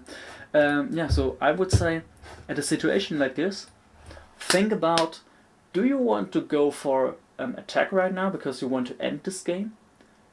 Or do you want to stabilize, or even just think, oh, can I actually get ahead with something else like another base, tech, more gates, whatsoever. So, because right now you actually defended that, and if you more or less scouted correctly, you should know, he's still on 2 facts, he has only 1 tank. If I still build a few more units, I should be completely fine, and I think I can actually expand because I have the money. And then you can say, maybe, I think 1 Citadel of a Dune wouldn't be that kinder super investment in my tech, so it's just 1 Citadel, and then we can still check. You have still 4 gates.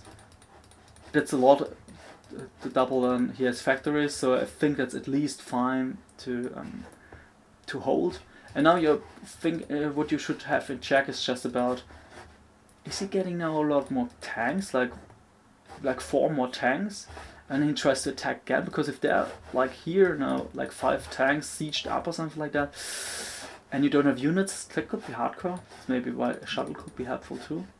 But if you say, okay, I want to play this game like I actually thought about my plan, my game plan. My game plan was getting a second base, maybe getting the 3rd base. That's what I thought. Good. Okay. Where is it? Oh god, where is it? Okay. Yeah, something like that. Okay, now you go for...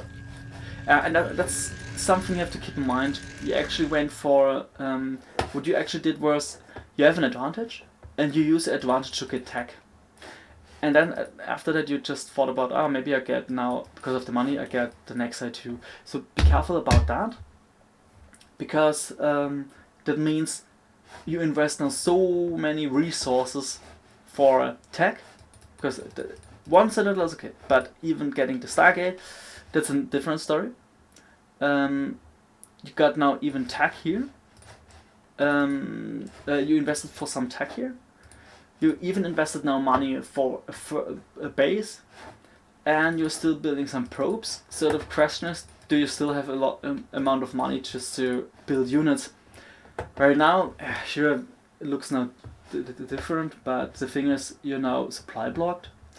You have only 4 gates right now, and you actually should have seen that he will attack you.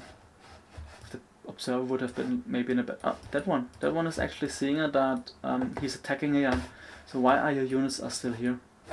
Could have spread them already here to defend, and then you should be in a much better position. So the thing is, because he tries to attack, I would say, fuck, maybe I could have delayed that a little bit more. If I'm going for attack right now, if I'm going for attack, then I delay this one, get maybe 2 more gateways, get more units. Maybe probes, depends on the money, if I have some money. And then I try to defend this attack again. Because the thing is, if he actually still uses money for units, and he uses now money for the factories, what is about his tech? And if you, it's like the more moderate and more advanced stuff, you could have checked now, what is his tech? His tag is only factory, like factory man or something like that. I don't know.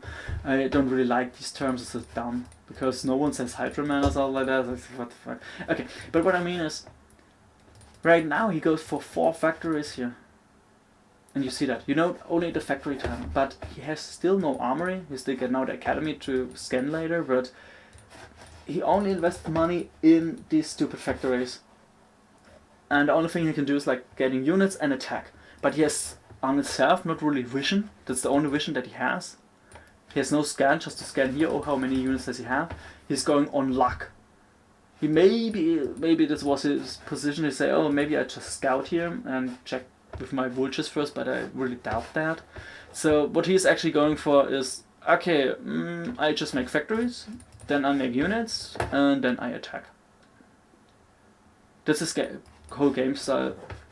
Because I feel like if he doesn't want to play this game later, I think that Academy is not really that worth it, because he already lost one part of an attack. So maybe he goes for that scan just to say, oh, maybe what if he goes for DTs, something like that. But I feel like if you go for a 36 SEV 4 factory push, I'm not sure if you have really that much money or the time to get no scans. Maybe you should have built maybe even a 5th factory, get a few more units, and just to attack, and try to kill him. That's what I would actually think would have been better. So, and for you, like I said here, why are your units are still over here? So, where's the shuttle? God damn it, oh, supply block, oh fuck. Yeah, now you get archives.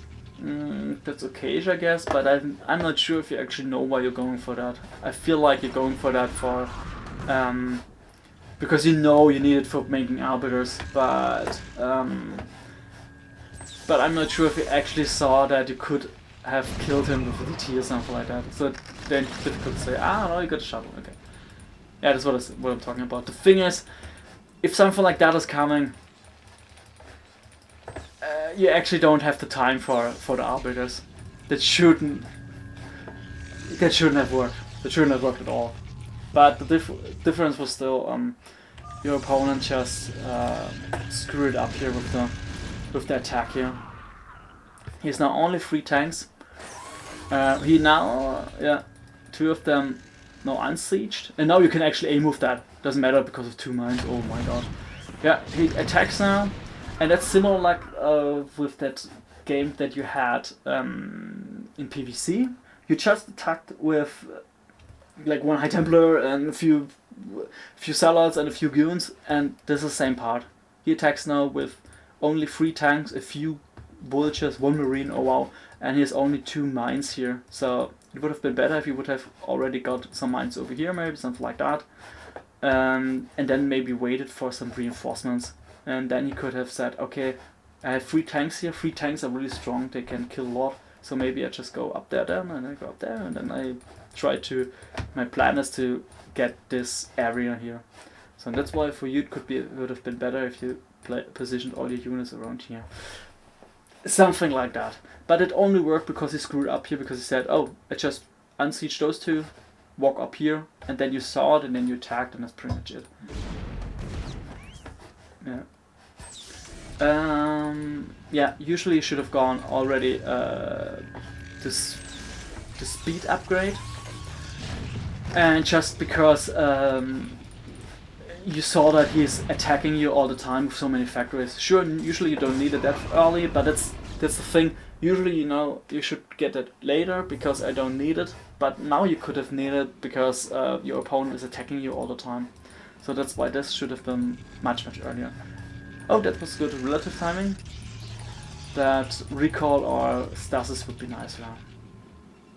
It's really helpful too. So yeah, they are not working. But yeah, so on itself, still very nice, that's for sure. Yeah, that's right.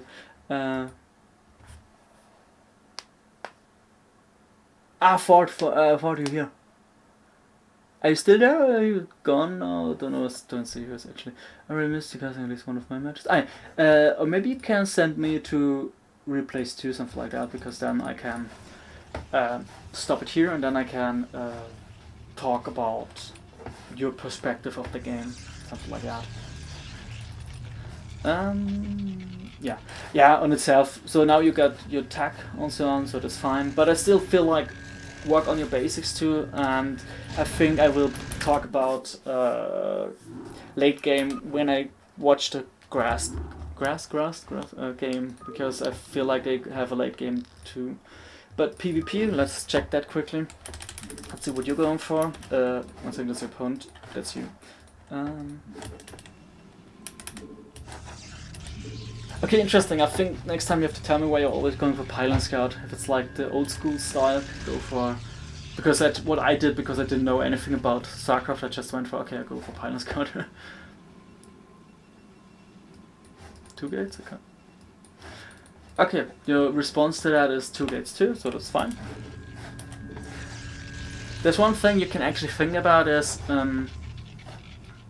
what you could have done, would have worked too, would be just staying on 1 gate and just pumping Zealots until you have 3 or maybe a 4th one, depends, and still getting gas and try to attack.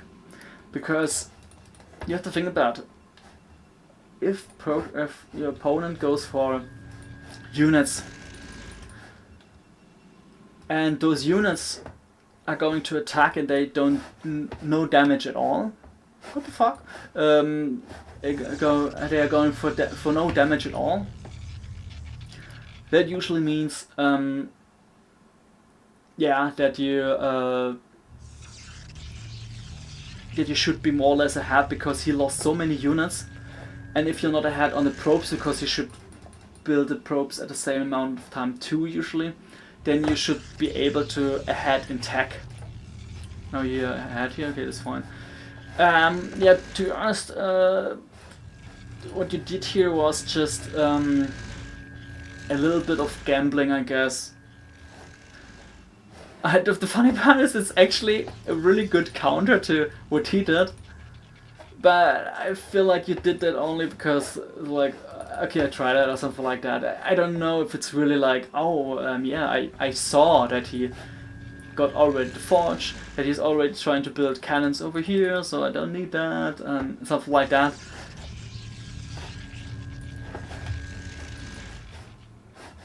Yeah, because the thing is, if you would have gone now for fast DTs, you would die now. So that's the thing. If you would have said, okay, I get next side into DT, something like that, you would die. Yeah, there's still no robo. I think you could actually even die if he goes for fast robo, fast reaver goon mixture, so that could actually be really painful too. Okay, and here's what I'm talking about. The good thing is you're actually having a little bit more structure here about building the gateways, but I think there was no need to say, oh, I need that one gap, because if you didn't go for that gap, you could build 1, 2, 1, 2, something like that. But yeah, I think you can check that another time how to build the pylons here. What I do is usually one gap, and then yeah, can show you another time. Yeah. Like I mentioned, to be honest, I think this game was more or less just a coincidence. To be honest, there's nothing like oh, because of that something worked or something. It feels like it's just a coincidence. Let's see what you see. Okay, okay, late gas. So there's a high indicator that he goes at least for 5 salads, that's for sure. Has that pylon over there. Still no gas, okay. There's still a high chance that he wants to go. Okay, there's a high indicator that he wants to go for the expansion right now. That's true. But you're actually not sure, let's see. Yeah, the thing is, but still, there are 2 things that you didn't see. You didn't know if he actually cancelled that. Could be a possibility. And you didn't know if he really goes for the expansion. Because what if he actually just skipped that, just cancelled that, and went for a 3rd gate and tried to mass salad rally you, and then you would die. I think even on 2 salads, even if on 2 gates, even on 2 gates he could just defeat you. Let's see what he actually saw. We check that out. Oops. Okay, now we see nothing. Okay, he was on late scout.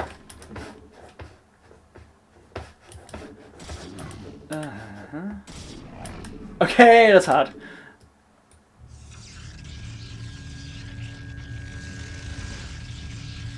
Yeah. Sorry, but about this game, there's not a lot that I can actually say.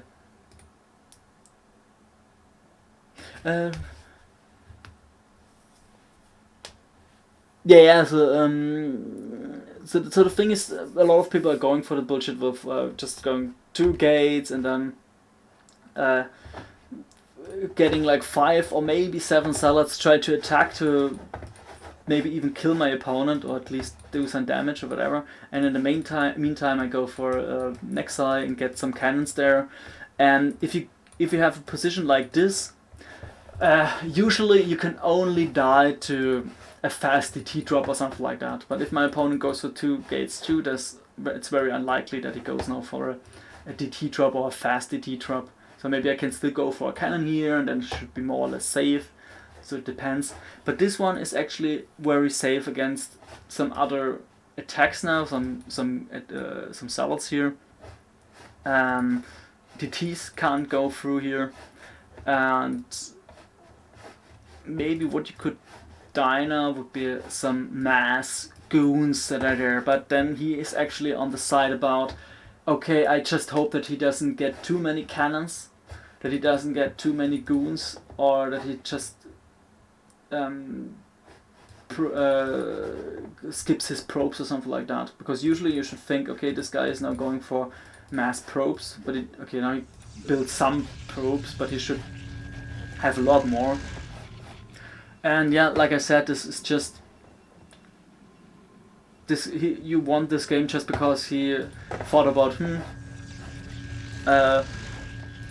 he got at the same time as you the Nexi, but you could skip Forge, and now you're just going for 4 gates, mass units, attack, and he didn't have that much that he could actually prevent against that. So he could have survived here if he would have got like a Reaver or something like that.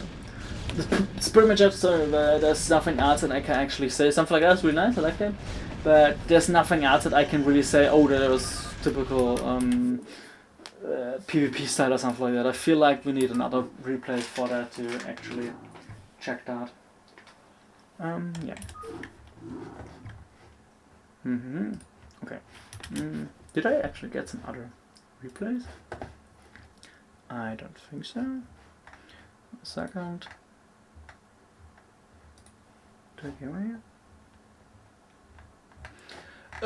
Okay, then I hope Tika actually could help you with that, but you're still welcome to stay and watch now the game of Grass. Let's see if 40. Oops. I hope that 40 is maybe there again, then I can check that game maybe again on his perspective of the side. Yeah.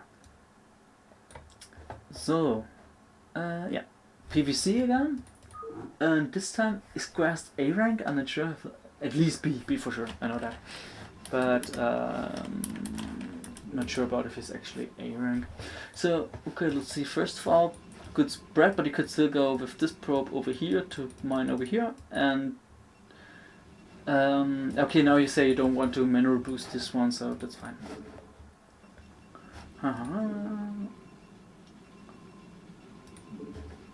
I think I'm going for those two, or at least this one is not really good because it's funny that one is super slow. I can show you, but it was okay. But I feel like that those two are better. I think Carla actually did an analyze about that, so you could check which mineral patches are better. But for sure, if you go for this one and you actually mineral boost it the whole time, that actually works wonders. So yeah, that's really nice. Okay, that's what I thought. You go for gateway. Oh, and he went for. Oh shit! I think that was a 9 hatch, isn't it? It was a 9 hatch thingy. So that's actually kind of hardcore because the 9. Ah, what the fuck, lol. Okay. That is what I was talking about, Tekka. Here, look. He goes now for 2 gates. A little bit differentiated, so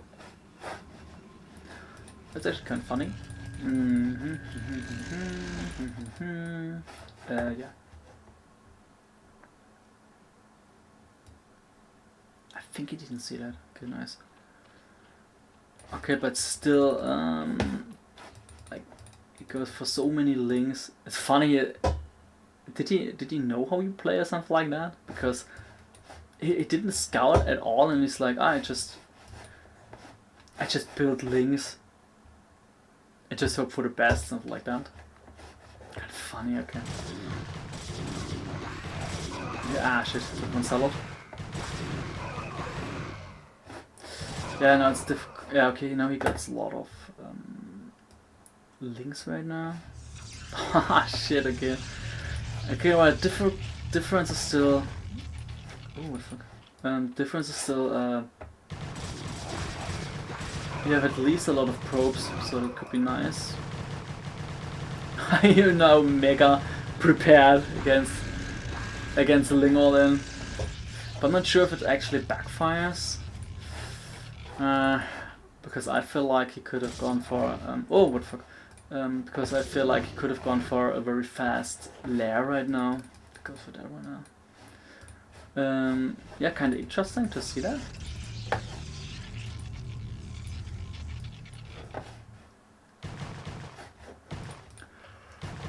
There was a lot of maybe killing things. How many did he? Shit, couldn't kill anyone, but at least distract him the whole time. Yeah, so the thing is what the fuck? What are you doing? Like, were you not getting +1 then? I feel like +1 could have been a huge difference if you're actually going for mass salads, especially against links in the beginning. If you yeah, okay, now you get it, but I feel like if you got it earlier, could have been a huge difference. And yeah, that's what I feel like. If you can actually scout what he's doing, then I think you didn't need that third cannon here.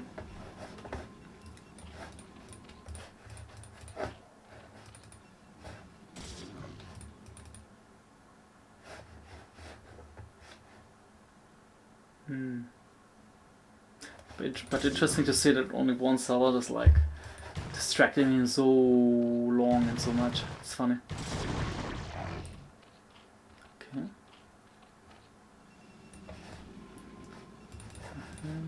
Okay. Okay, no, you don't have the money for that, but Stormu could be nice now. Because you saw he has Lair, so there's a possibility that he gets fast overlords. And then you need for sure Storm. Ah yeah, that is. Are you getting... you can actually try to get the High Templars earlier just because of the energy. Mana? Energy? I think it's energy. Exactly. Yeah, because now... okay, now you have a lot of units. It's interesting, actually, your 2 gates here that actually did much more damage than I expected, because your opponent went for that 9-hatch style, and 9-hatch is usually, what is it? I think it's a hard counter to gateway. But against 2 gateways? Maybe he overreacted at some part and got too many links and didn't get that much outcome. Difficult to say. Okay, fine, I go for a sneaky one. Did you actually scout enough what he's... Did you actually scout enough what he's doing? Ah, okay. Now you should know you should actually get a few more courses. Because the possibility is there that he can mute us, switch muters in now.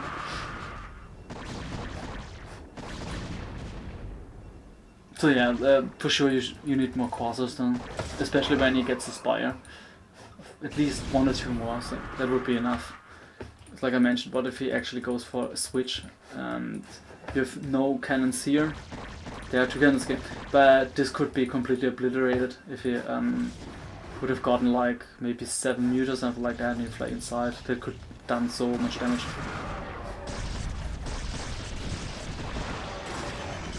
Nice. Oh, that one still lives, what the fuck?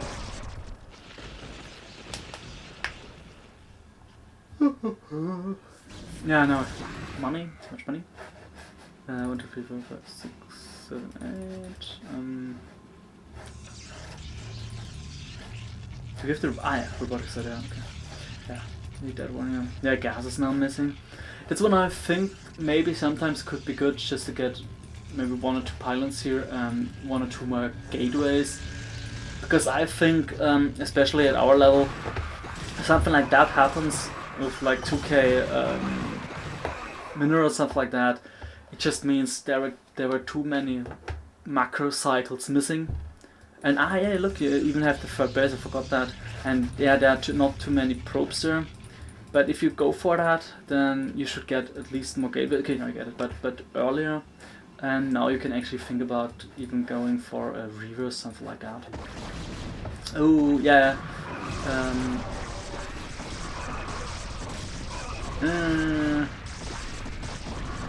I think, yeah, more cannons, for sure, because if you can't defend it...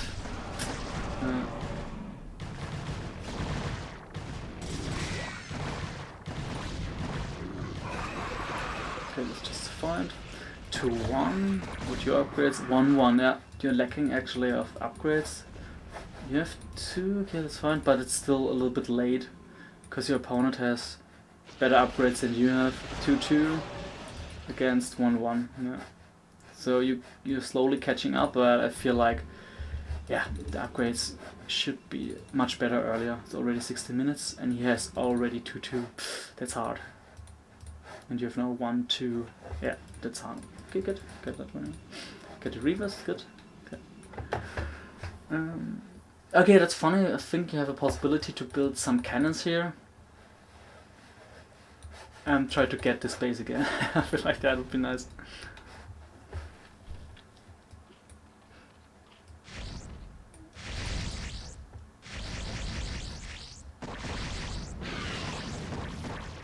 Uh-oh.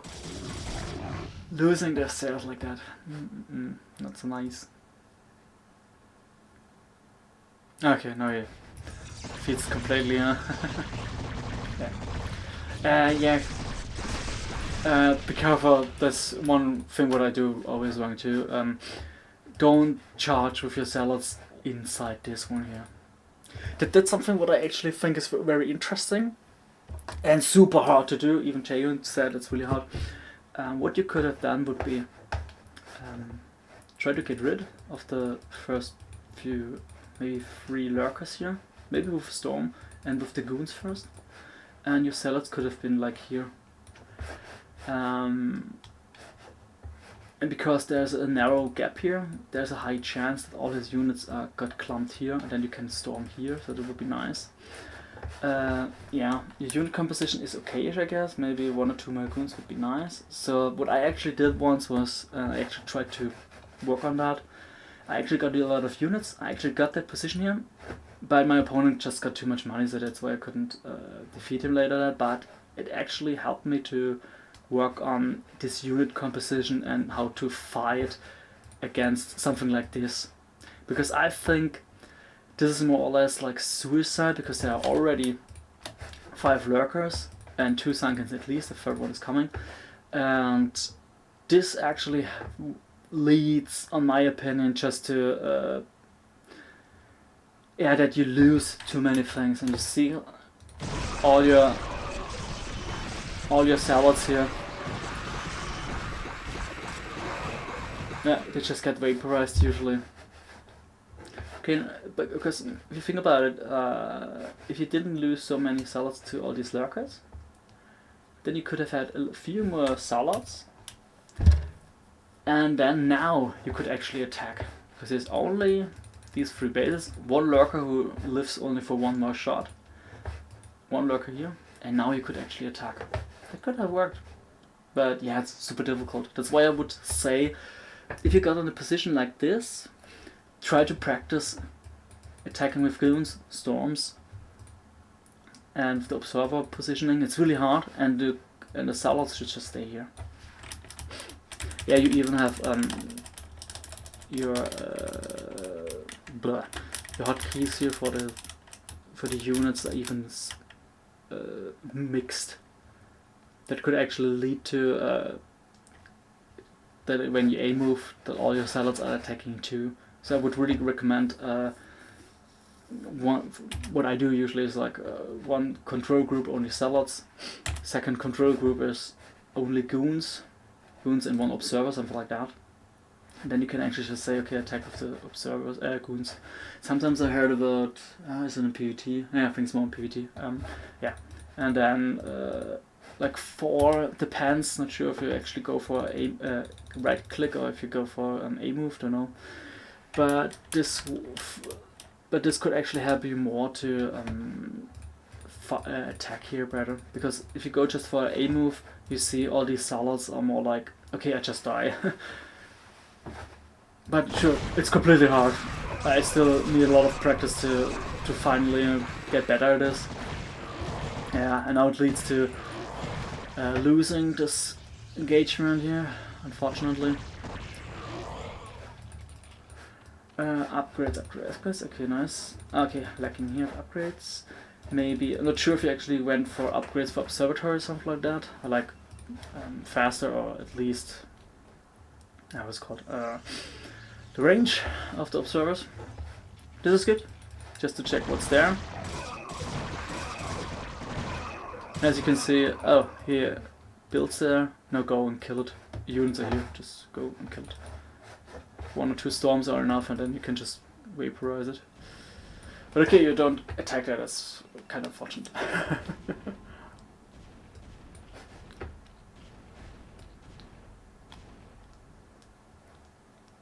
Yeah, here on the late game part, what I don't get is now why you try to attack here again. Yeah, because it was kind of clearly that he has a lot of defensive structures already there. He was for a long time the possibility that he doesn't have anything that, unless these 8 Hydras were there to defend it, So I feel like getting more cannons here, getting a robo here, and then try to attack this one here could have worked much earlier. So because this happened only because you didn't try to, because you didn't attack earlier, because you saw it with the sellers, but then you didn't attack again. So that's actually why this didn't work like expected. And here, okay, nice, you get that one here. Maybe one more cannon, depends, but 2 salads here to block it, it's always nice. Get the gas really important, even if you get later a lot of High Templars and Archons. Archon, what the fuck are you doing? And one part would be, I'm not sure, maybe you can actually get rid of this gate here, maybe. Depends, not sure, but maybe. Because sometimes units are lacking here. Ooh, okay. The kill. Shot. Okay, but pity. I thought it actually killed more, but yeah, at least 2. But fuck, he was going for Guardians? Okay, yeah. So now the question is, where do you want to attack and what's your game plan here? But, storms. Yeah, nice. I wouldn't tell you. I thought you could actually kill it now. Yeah. In situations like that, I think it's really hard to do anything. So what you could have done for sure, at least here then, because this area is really wide open, and you have all your bases here. It would be nice if you actually got your Reavers here, spread them here, and then you slowly attack here. Because you know he has Dark Swarm too and all that shit, so that would be kind of hardcore. And that's the thing. I feel like all these parts should be always covered, maybe with the T and something like that, so he doesn't get these hatcheries. So I would say, lol.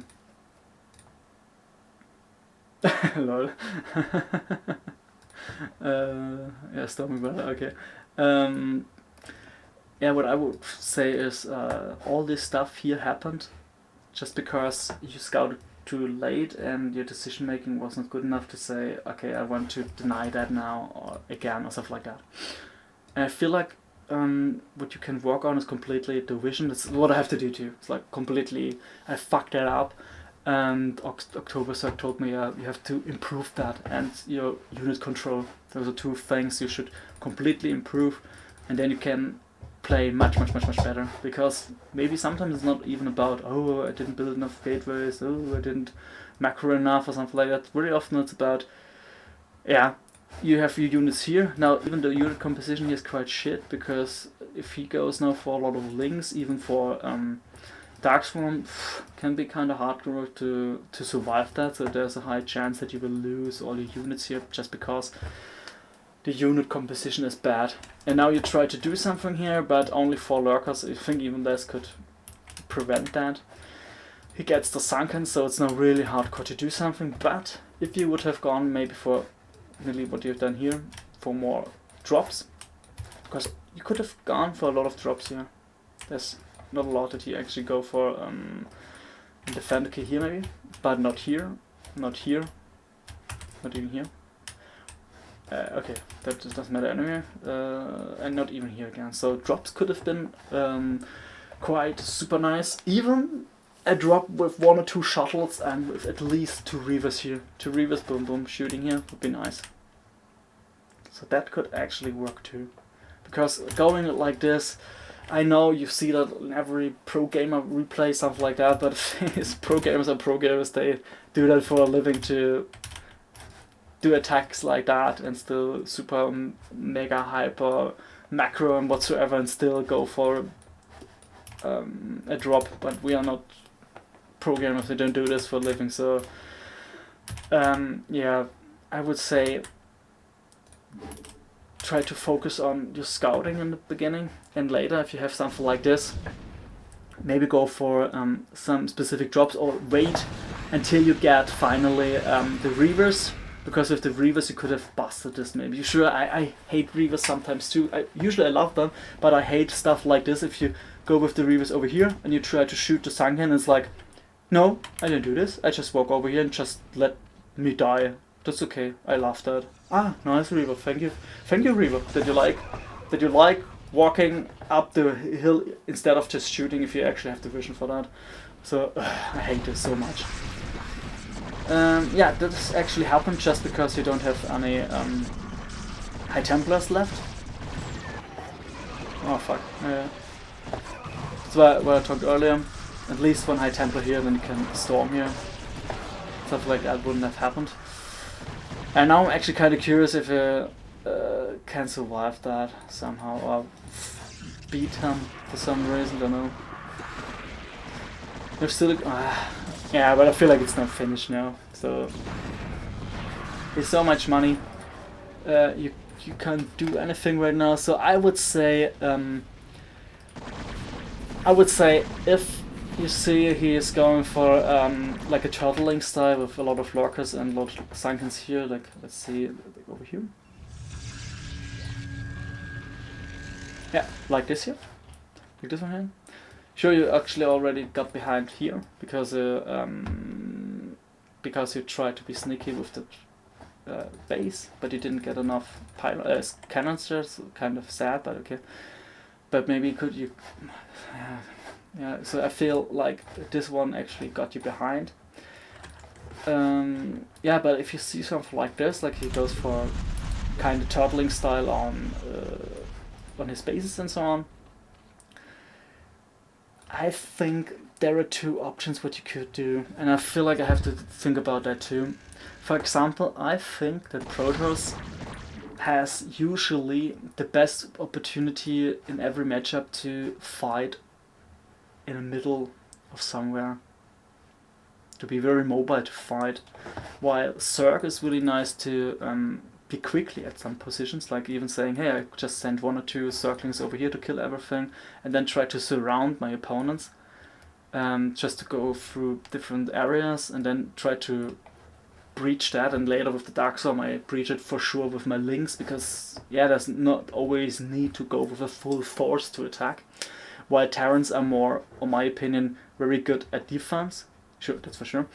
But then later they are just only very strong if they have positions like here. If they say they want to kill this, they just go for tanks over here, get mines and whatever here, try to shoot everything down here. But they are not usually meant to, oh, I just A-move here and just kill everything. It's more about, okay, I prepare myself here, and if I got my static unit composition with all these tanks, then I can do stuff.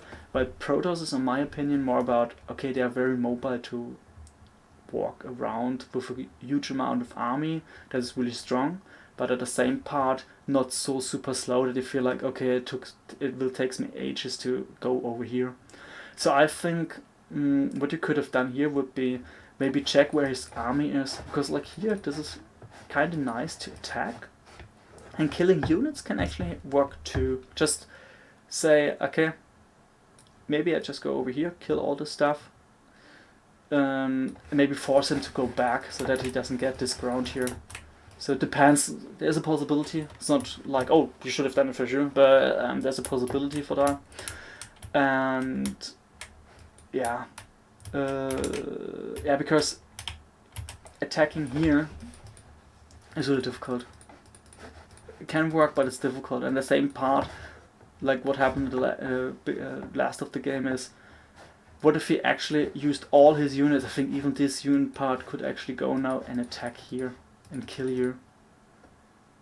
And that's something was really hardcore. But imagine if he went now with all these units here and just A-moved you here. Just literally A-moved. Maybe just these lurkers, positioned him here, something like that. You would lost your natural for sure. It's nearly on mine, but there's still money left. Don't know why. 70 minutes? But at least you would lose so many tech buildings here that are really necessary for you now, like the Observer and Reaver. So this game could have ended already here at 70 minutes. Then here he could still attack because he didn't close that gap, and it's only 2 cannons, so there's a high chance to kill that too, but at least 2 High Templars, so it could be difficult. You don't have the gas here. So I think I would say, especially when you say, oh, I want to expand here and I want to attack here, then maybe optimize that attack with the goons and with the high Templars. But yeah, that's what I think.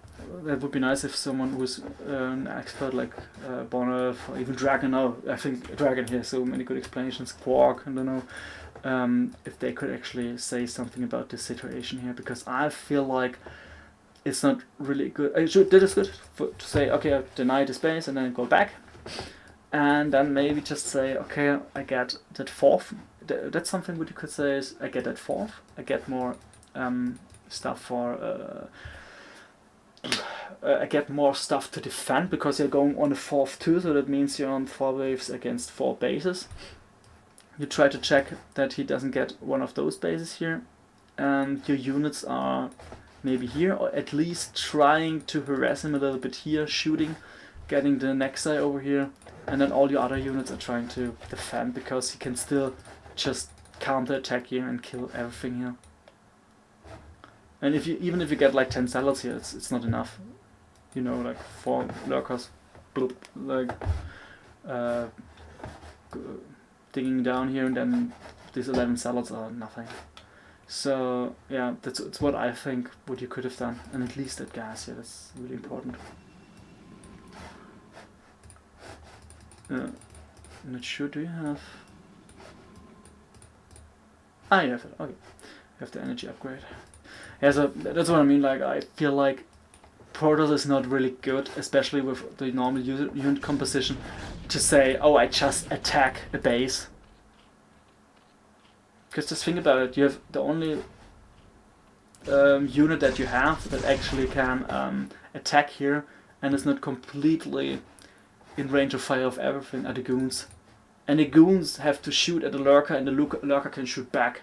The Sunken can still shoot back at the Dragoon. Would be a difference if the Dragoons would shooting around this position and can shoot the lurkers without being hit, or at least the Sunken, something like that. But it means every time you attack, the units got attacked too. And unfortunately, the storm doesn't kill buildings, so you can storm, but you still will lose. I mean, it's like you can maybe storm here, these lurkers, something like that, but it's such hard work to kill all these few lurkers, these units here. It's so much that you have to handle with. And if you still think about, oh, I want to expand here, I think it's really hardcore to settle everything. So maybe you could have just poked, get the storms, at least kill a few units, at least a few lurkers, and then just go back, defend everything. And yeah, I think even Mondragon, I'm not sure if to think about it, but I think Mondragon said about it, if you play against Zerg, it actually helps just to go, storm, and then go back. Because just using the storms is not that cost you on itself, it's just, okay, I killed that, I can use that, and it actually works efficiently, and then you have done something with it. And he's occupied to think about, oh shit, I have to advance my defenses here. And then you can go back, because here you have so many zealots, they're really helpful at the defense here. If they're like 12 Hydras are coming and try to kill this, and you have already 12 zealots here, I don't think so that only 12 Hydras are enough. But here attacking,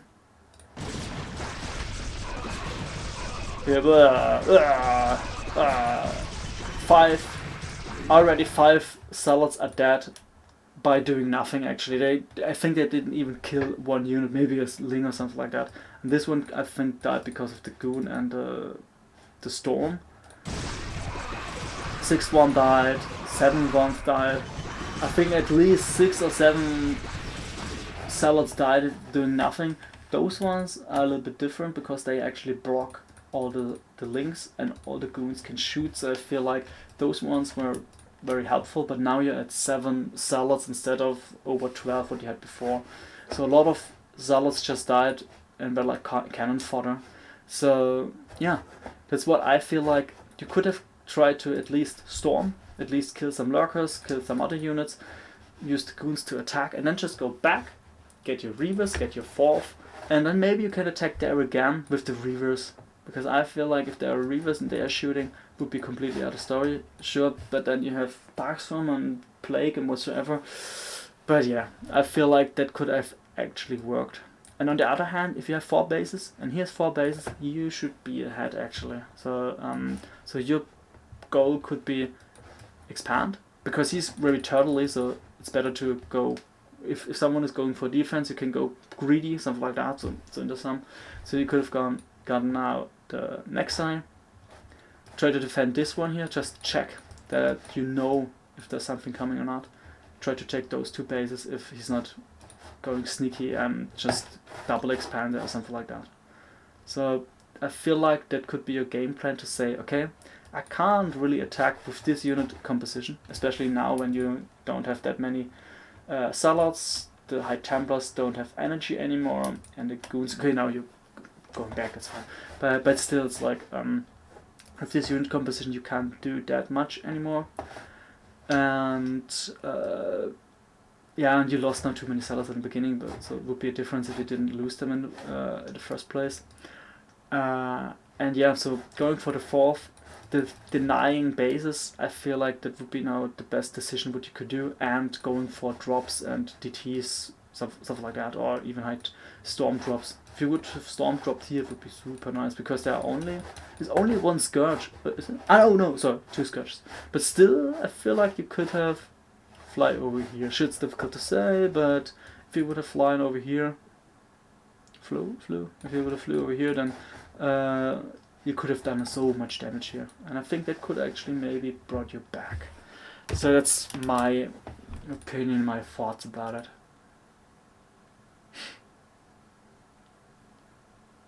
What the fuck? Dear for you, perhaps. What the fuck? Yeah.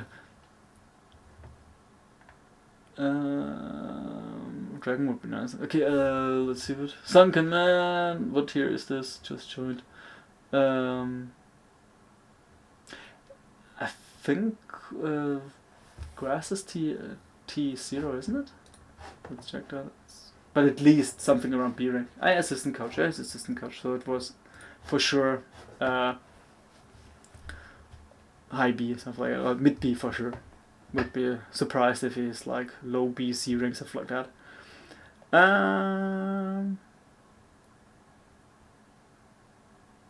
Yeah, but even on high T1 there are a lot of people that are actually really good. Okay, yeah, it's now getting a little bit late, so I hope that actually helped for some people. Is there any kind of replay or something like that you still want to go through? Then maybe we can check that. Like for people like Ford, I think he was here for 1 second. Yeah, he actually wrote. Maybe we can go for this another day too. Maybe with a little bit more preparation would be nice. Don't know how much it helped, but it would be nice to hear about it. Follow you then. Okay.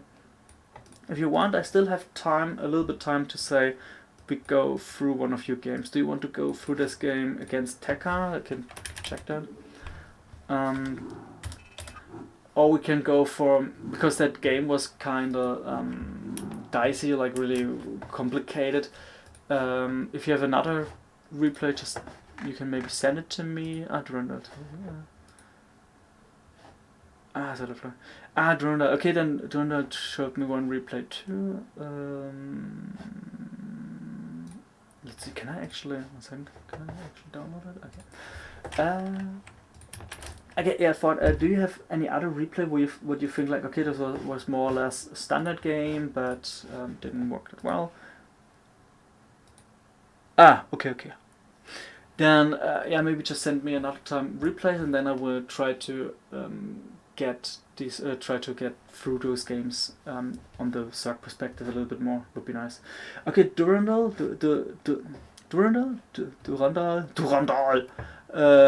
Is he still here? Then I would actually go through this game, and then I think I will stop for today, because I have to eat something and have to do something for university. And yeah, like I said, I think I would go if people think that was helpful, then I would go for this another time again too, for sure, and a little bit better prepared, and people could know maybe in advance, because right now I was like, oh, let's try it today, why not? Just spontaneous. Shit. Ah, here. Okay, there's it. So, Duran, are you still here? Is it like Duran? Duran down? Duran. Captain Duran. Red and blue, nice. Okay, you're here.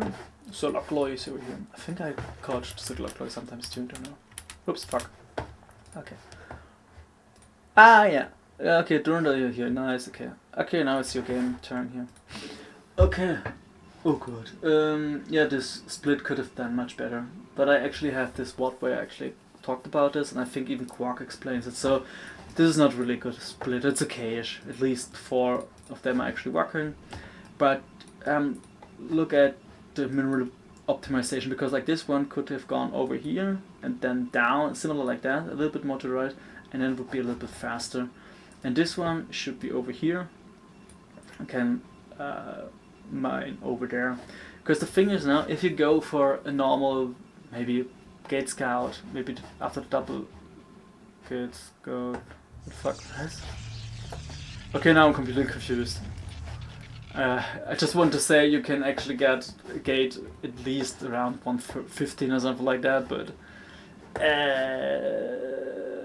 are you going for Fortune? No, gate. Confusion.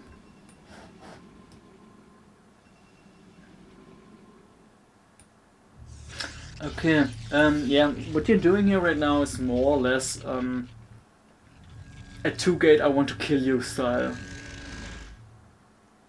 What I mean is the difference, but you can still go for 2 gates in the base and then say, okay, I do a lot of pressure and I hope I can kill you, but if it doesn't work then it's okay, it should be fine too. At least I can kill some probes. But now you're actually, with going for this, that usually means, okay, I need to do a lot of damage.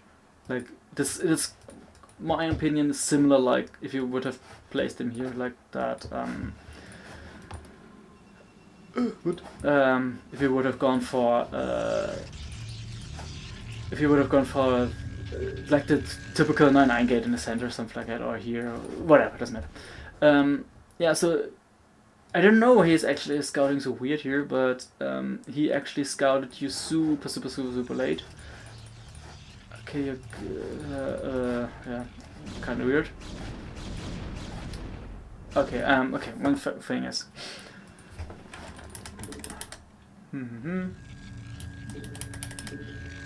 So, that's one part that I don't get. First of all, you actually get Forge here now, because it looks like you're afraid of he can actually counterattack you or something like that.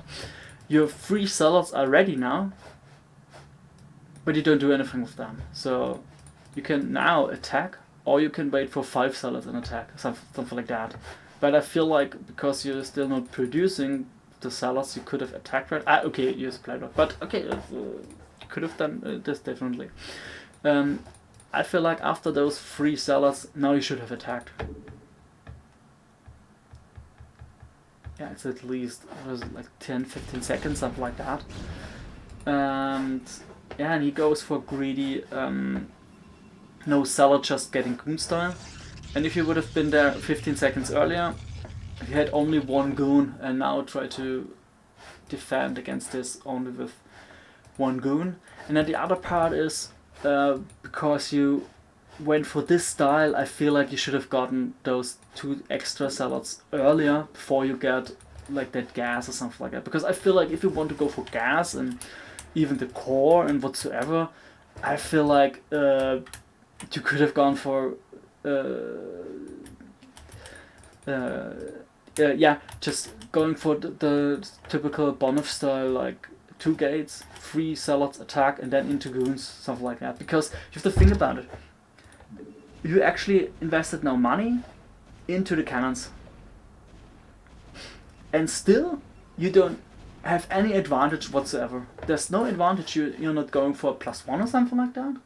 You have now the core, but it's not even much later, even if you went for a normal 2-gate style. You still don't go for a neck side. You say, hey, at least I have a neck side. So there's like no advantage whatsoever what you're going for. And I think, fuck, there's one bit. And those 3 salads, they didn't do anything because, because you couldn't do anything. So it's like, what you're doing now is like, you get now the forge, you get now that cannon over here, okay. But the difference is still, okay, sure, so Lockley should actually got more probes. Usually you should at least have 30 or something like that, and he could now expand, stuff like that. Because there's now 3 gates, stuff like that. And I think that he has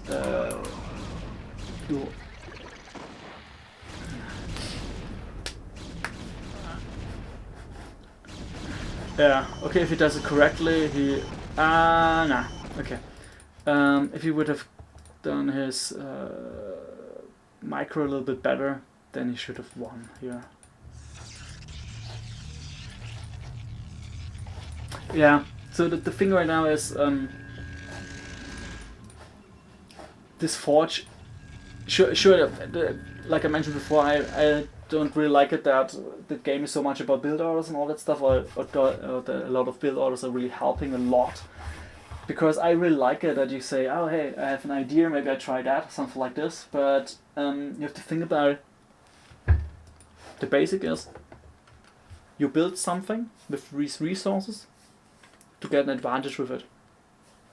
You got your forge very early, but you didn't get +1, you didn't get any cannons, or the other question would be, did you need any kind of cannons right now?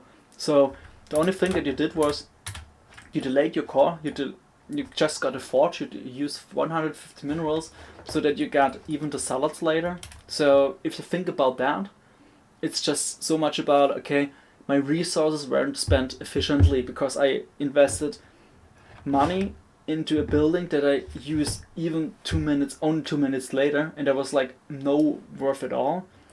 And the other part would be, everything else got delayed too, so you lost time too. So you lost time on the salads, lost time on getting goons with the core, something like that. So all that stuff just adds up, just because you build a forge for reasons.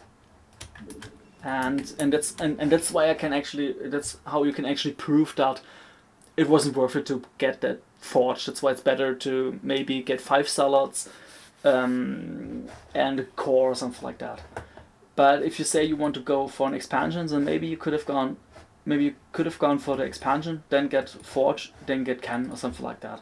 So that's something you can keep in mind for that. Yes, it's now I'm kind of curious about if he just, so Lockley tries to more or less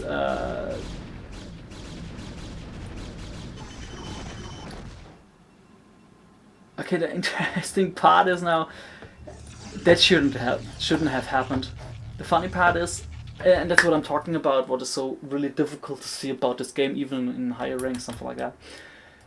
Usually you think, oh, when he goes for an exile, he should have, he wants to expand and he wants to get later wants to attack later and whatever. But the thing is, right now, he's actually all in on more or less like 1.5 bases, because there's only 28 probes. He's going for 4th gate right now, so actually it looks like if you just watch it like this, you think, okay, like if you don't watch the probe count and whatever, it looks like, oh, he wants to expand, but on itself it's more about, oh, no, he doesn't. He's like all in on 2 bases with 28 probes. So, and this actually worked only because he wants to go all in for no reason at all. Because if he would have seen like how you go for stuff, he just could have gotten like these 3 gates, maybe even the observer's fine, but he could have gotten this next time much earlier, building a lot of probes. He should be ahead of you of probes, and then Yeah, and then the situation would be completely different, because right now he tries to kill you on 2 bases with these 28 probes. Yeah. So for him it was no reason at all in the beginning to attack, but now it's a reason to attack because he has no probes. So now it's your opinion. Now it's your opinion. Your possibility to win. So now you can actually win just because he built his probe so late, even doesn't use this gas and whatsoever. He gets now 5 gates, 7, okay. You have only 3, so that's something, like even I said to Tekka, you should get, okay, 5. You should get more gates for sure, but you could still get a 6th one or something like that. You get a Reaver, so that's fine, so you should be actually quite prepared for an attack. If he tries to attack now and you have the possibility to shoot with your Reaver, it should be fine actually.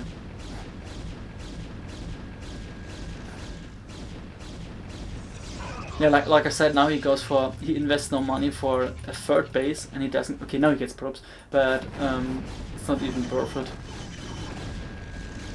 because he's now still a little bit more or less all in on 3 bases with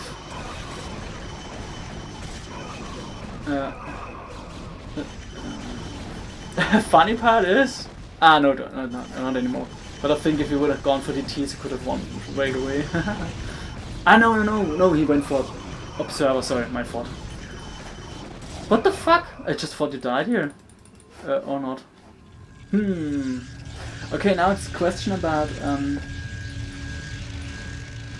do you think that's really necessary again for 1 gate to go these many cannons? It's like, why? No, it's a scouting. That's like if you see his already 3 bases, then you knew, oh shit, I could actually go for 3 bases too and get more units, because he lost his whole army right now. I would be completely surprised if he got now another huge army just to kill you. Yeah. So this failed investment in my opinion, because you can still get gates over here, and if it kills later 1 gate, who cares? So it's not really, oh no, that 1 gate is precious, my precious gateway, stuff like that. Yeah.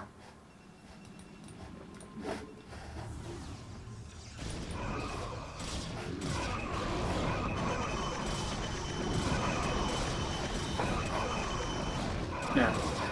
This channel just adds up. Okay. Someone kill him. Yeah, the thing is, in the beginning, with these 3 zealots or 5, depends on how many you have, those are completely there just to say, I want to attack, I want to see what's happening, I want to attack. That's why you need to attack with 3 or 5 zealots, depends what you have. So, because the difference is still, when you get inside with your zealots and you can kill something, you should actually, okay, I can show you. Let us say he actually let us say he wanted to go for super mega fast DTs. One indicator, okay, it depends, there's still a chance that he fakes it, is how fast the goon range is. And usually it looks like, okay, the goon, let us say, does the core, is this core spinning or not? So, and the difference is now, that's what I'm talking about, these zealots here,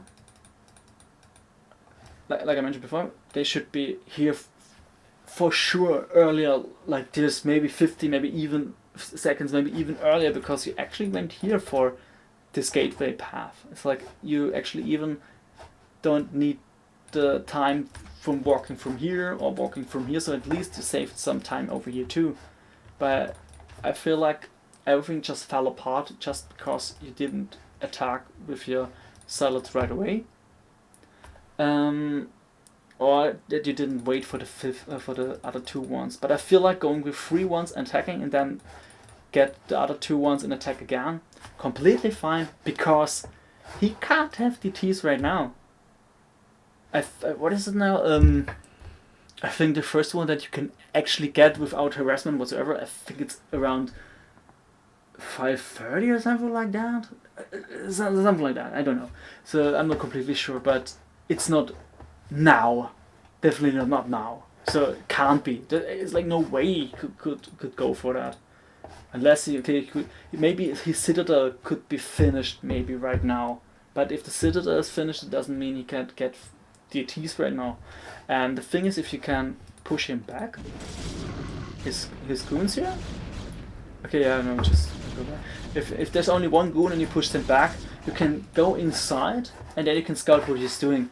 Usually, people don't get that fast robotics and so on, so that would be super helpful. But when your salads are usually here and attacking,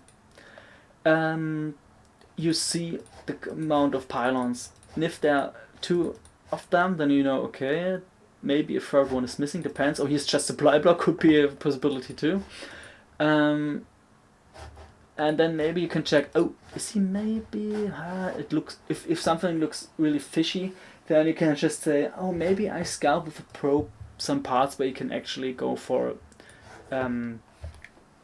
DTs or like the proxy DT style. But if you see at this time 3 pylons, I would be completely surprised if there's like a 4th pylon somewhere and he gets his tag.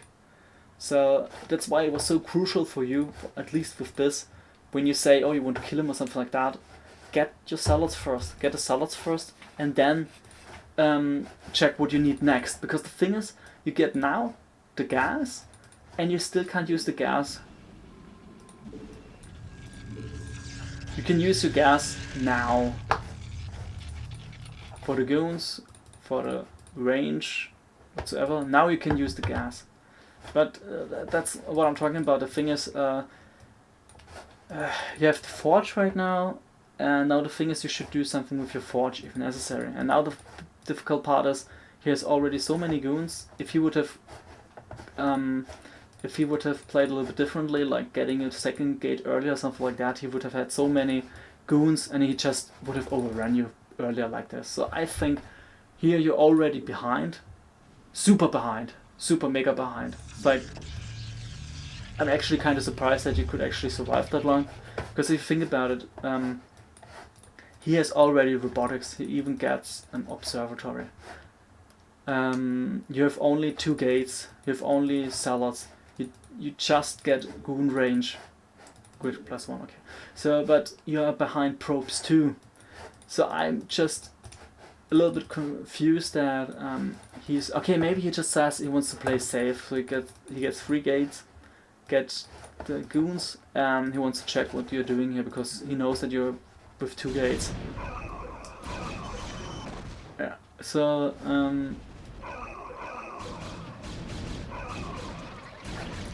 the difference was if he wouldn't have lost that observer here, he could have seen, you're going for an exile, and then he flies inside and says, you have only 2 gates and a core and a forge.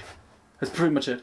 So he could have gone for easily say, oh, you know what, I just get my own exile, and maybe I get another tech tree, like maybe going already for DTs, something like that, or going for storms, something like that. Because the thing is, you are only on 2 gates, he is on 3 gates, and you're trying to expand. So that means if you're still going for units, then maybe you're going for this mixture between, am I going all in or not, even if I'm going for an exile. So just using 400 minerals for doing nothing, something like that. Yeah, and here it's just he tried to force himself to kill you here, so it's like the opposite way now, that he wants to kill you somehow, some fast, something like that, but it doesn't work. So it would have been for him much better if he just said, okay, you know what, you have the cannon and whatsoever, I just expand, get more probes, get maybe a 4th gate if I have the money, but at least maybe say, hey, maybe I get Citadel, or maybe he goes for Reavers. Depends what he likes, so that's fine. But at least he could have scouted you inside and whatsoever, so you actually just came back because he wasted one unit army, used again some units here, and he didn't build any probes. So that's the only part why you actually survived that long, because you actually could have got back, and you could actually maybe win this game. But you built tons of cannons. It's like ridiculous that you go for so many cannons, and at some part unnecessary. Yeah, and the other part is your 2 gates here, they are blocking you right now. So that means if he does it correctly, he can kill all this stuff here without a problem. If he gets like 2 reavers, they are shooting here and whatsoever, they just kill this for sure. Easy, because there are so many units. 2 reavers shooting, they're down. Then you can't do anything anymore because you don't have reavers on your own, and the reavers can't really shoot here through, so it's really difficult. And if he kills that with the reavers and that cannon, he kills your gate because you can't do anything against it. And the other part is, you see all the units that are coming outside here are dying here right now too. So you just donate him some units, at least 3 salads. Donation of 3 salads. Yeah. Another part is because he didn't use all his money and he miscalculated a little bit. Now he could have gone back here and kill you here. At least the gateways, because he's now ahead. Sure, maybe a little bit behind on probes, but he has now the 3rd. And if he goes for expansion, he doesn't need to attack usually. So it's like a misconception. What he does is like, yeah, I attack while I'm expanding, something like that. So like usually that's good, but his plan should be, I just stay safe. Got my units, got another tech tree here, got a citadel. Where's his Templar archive to get that one? Where doesn't he get 3 probes over here to get more gas for High Templars and so on? And does he has? Yeah, maybe a forge too. A forge would be nice, because you have a forge. Why not going for a forge on yourself too? Just to because you have much better upgrades, and that helps a lot too, because you need, what was it? I think only 8 shots or something like that instead of 9 or 10 to kill a goon. I have to think about it, but at least less, and so on. It's really nice, and that's why you actually still survive. But what you did here, it actually backfired more than it actually helped you. Okay, let's see. They have to get cannon later after tumor. So, yeah, sure. If you go for the salads, and that's the usual part that people get a few cannons because he goes for fast ET, something like that. Then for sure. But then you should be even in a really good position, because you could harass him with the salads, and the cannons actually deny any other kind of attack. So that's really nice. And then yeah, that's how you could win. That's how you can actually get ahead, because you should have the earlier expansion, then you get units, or get faster DT, or get rebuild, depends what you want to do. About this drop with the shuttle, that's difficult to say, because depends on which position you are, but we can still go back before this great attack here. Even at this position here, you have to think about it. That's what Quark told me too. I feel like that's a really good idea. At some part you have to think about, how do I win this game? What's my game plan? Why do I do this, and how could I actually win this game? So your thinking was, maybe I just get to... at first you thought you win this game just by going 2 gates and rallying Sellers and killing him, but it didn't work, so okay. But the next part would be, okay, you have to go for plan B for the mid game. So okay, that didn't work. So it looks like I'm getting back in this game, because he should be ahead, but now it looks now okay for me. Now you are going for Robo, so that means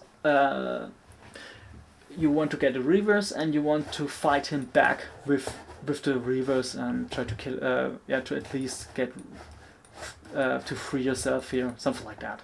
So that's now your game plan. So, but what you have to think about all the time is, too, and that's really difficult to think about it, is how can you actually lose this game? And like I mentioned before here too, your issue right now is that you have like separated armies here right now. Yeah, that one cannon, yeah, that's nice, but still, even if he goes now with his goons, only with his goons, I think he could try to kill only this part here. I think it could have worked. So that's why I think when you say, okay, could I've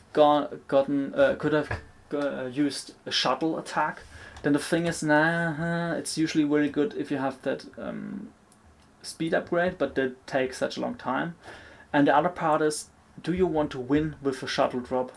Sure, it can always work, it can still be nice, but the other part is, if you have like 1 or 2 reavers, that should be helpful to not die against his huge army here, and you go now for a reaver, and you think like, oh, maybe I can kill some probes, that's now a gamble. Because the thing is, you don't know, you don't see anything. I think this vision is just only because you scouted in the beginning of this, yeah, just in the beginning, but you don't know anything. If you go now and say, okay, I go for a drop that maybe can work, or maybe I can win with that, that works only if he has no vision at all. So maybe he could have gotten already a pylon here, and a pylon there, so he could actually see if you're flying around with some shuttle, something like that.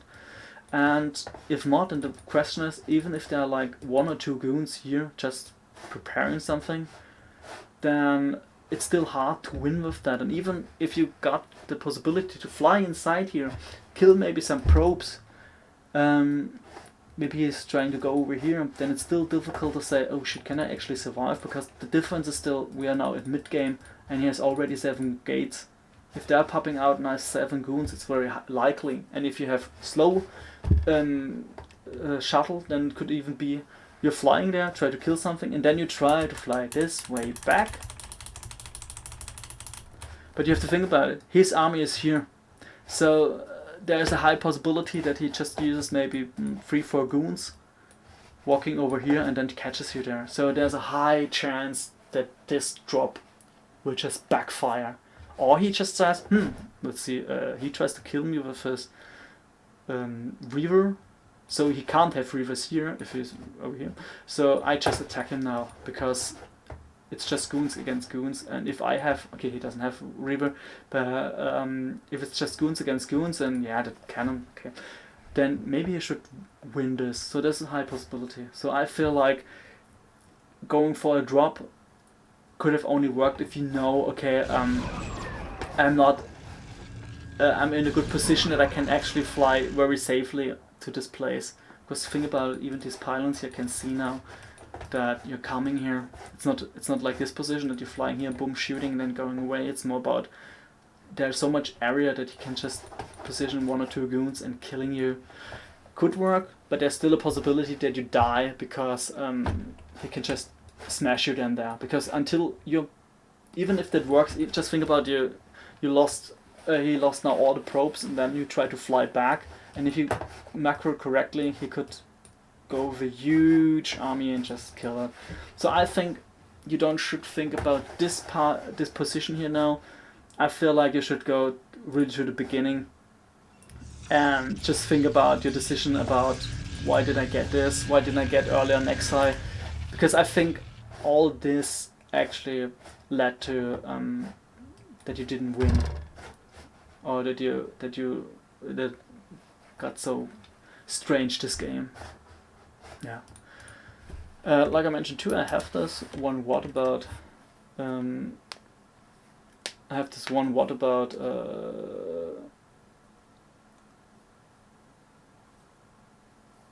yeah, so you could actually do it better with the shuttle and so on, sure, that's for sure. Yeah.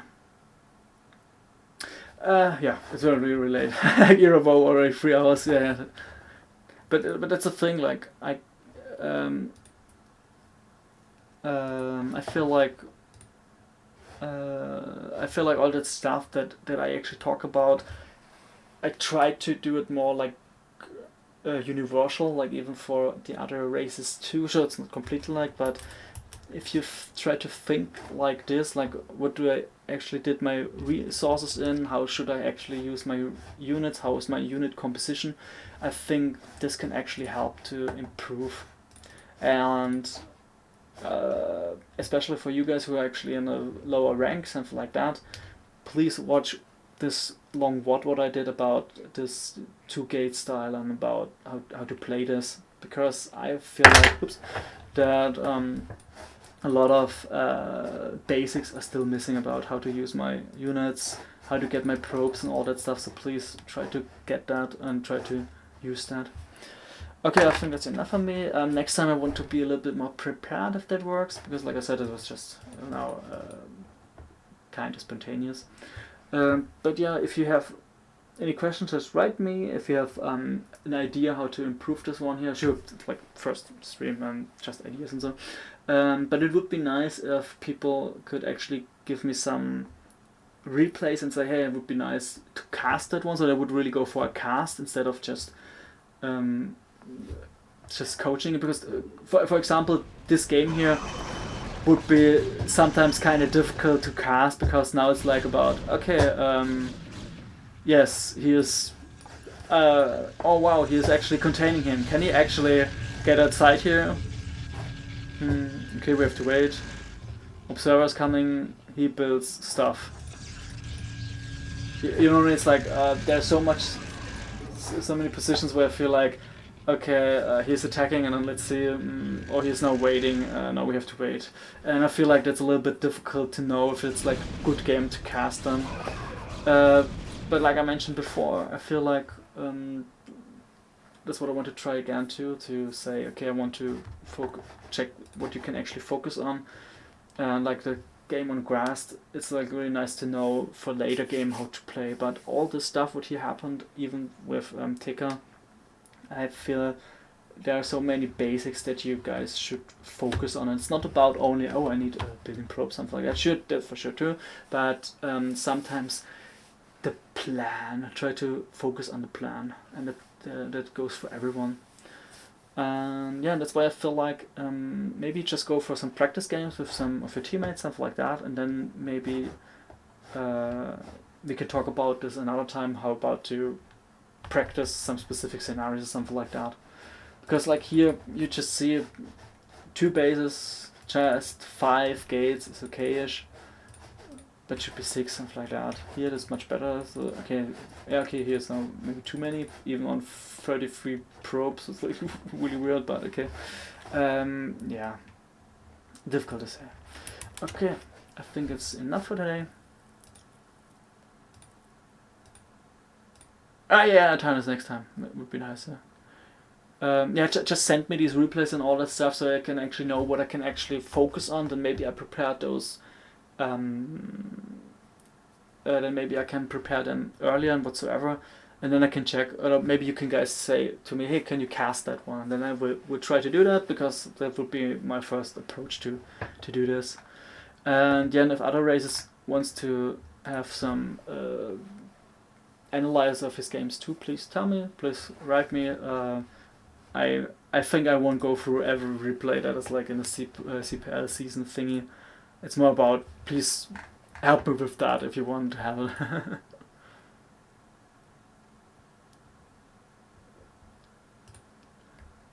Yeah, okay, so, dang it, misclicked. Okay, hope that actually helped for some people. Was long again, maybe, but I feel like sometimes really good to go for some details. Yeah, would be nice if you guys actually send me the replays and so on. Then maybe with some people I can go through detailed steps and I can just write them. And the other part would be I can actually just choose some replays that I feel like they are really, really good for analyzing and just showing you what you should work on, and maybe comparing something like that. That would be good. The next thing would be maybe I can check which ones I can actually cast. Okay, so if there are no...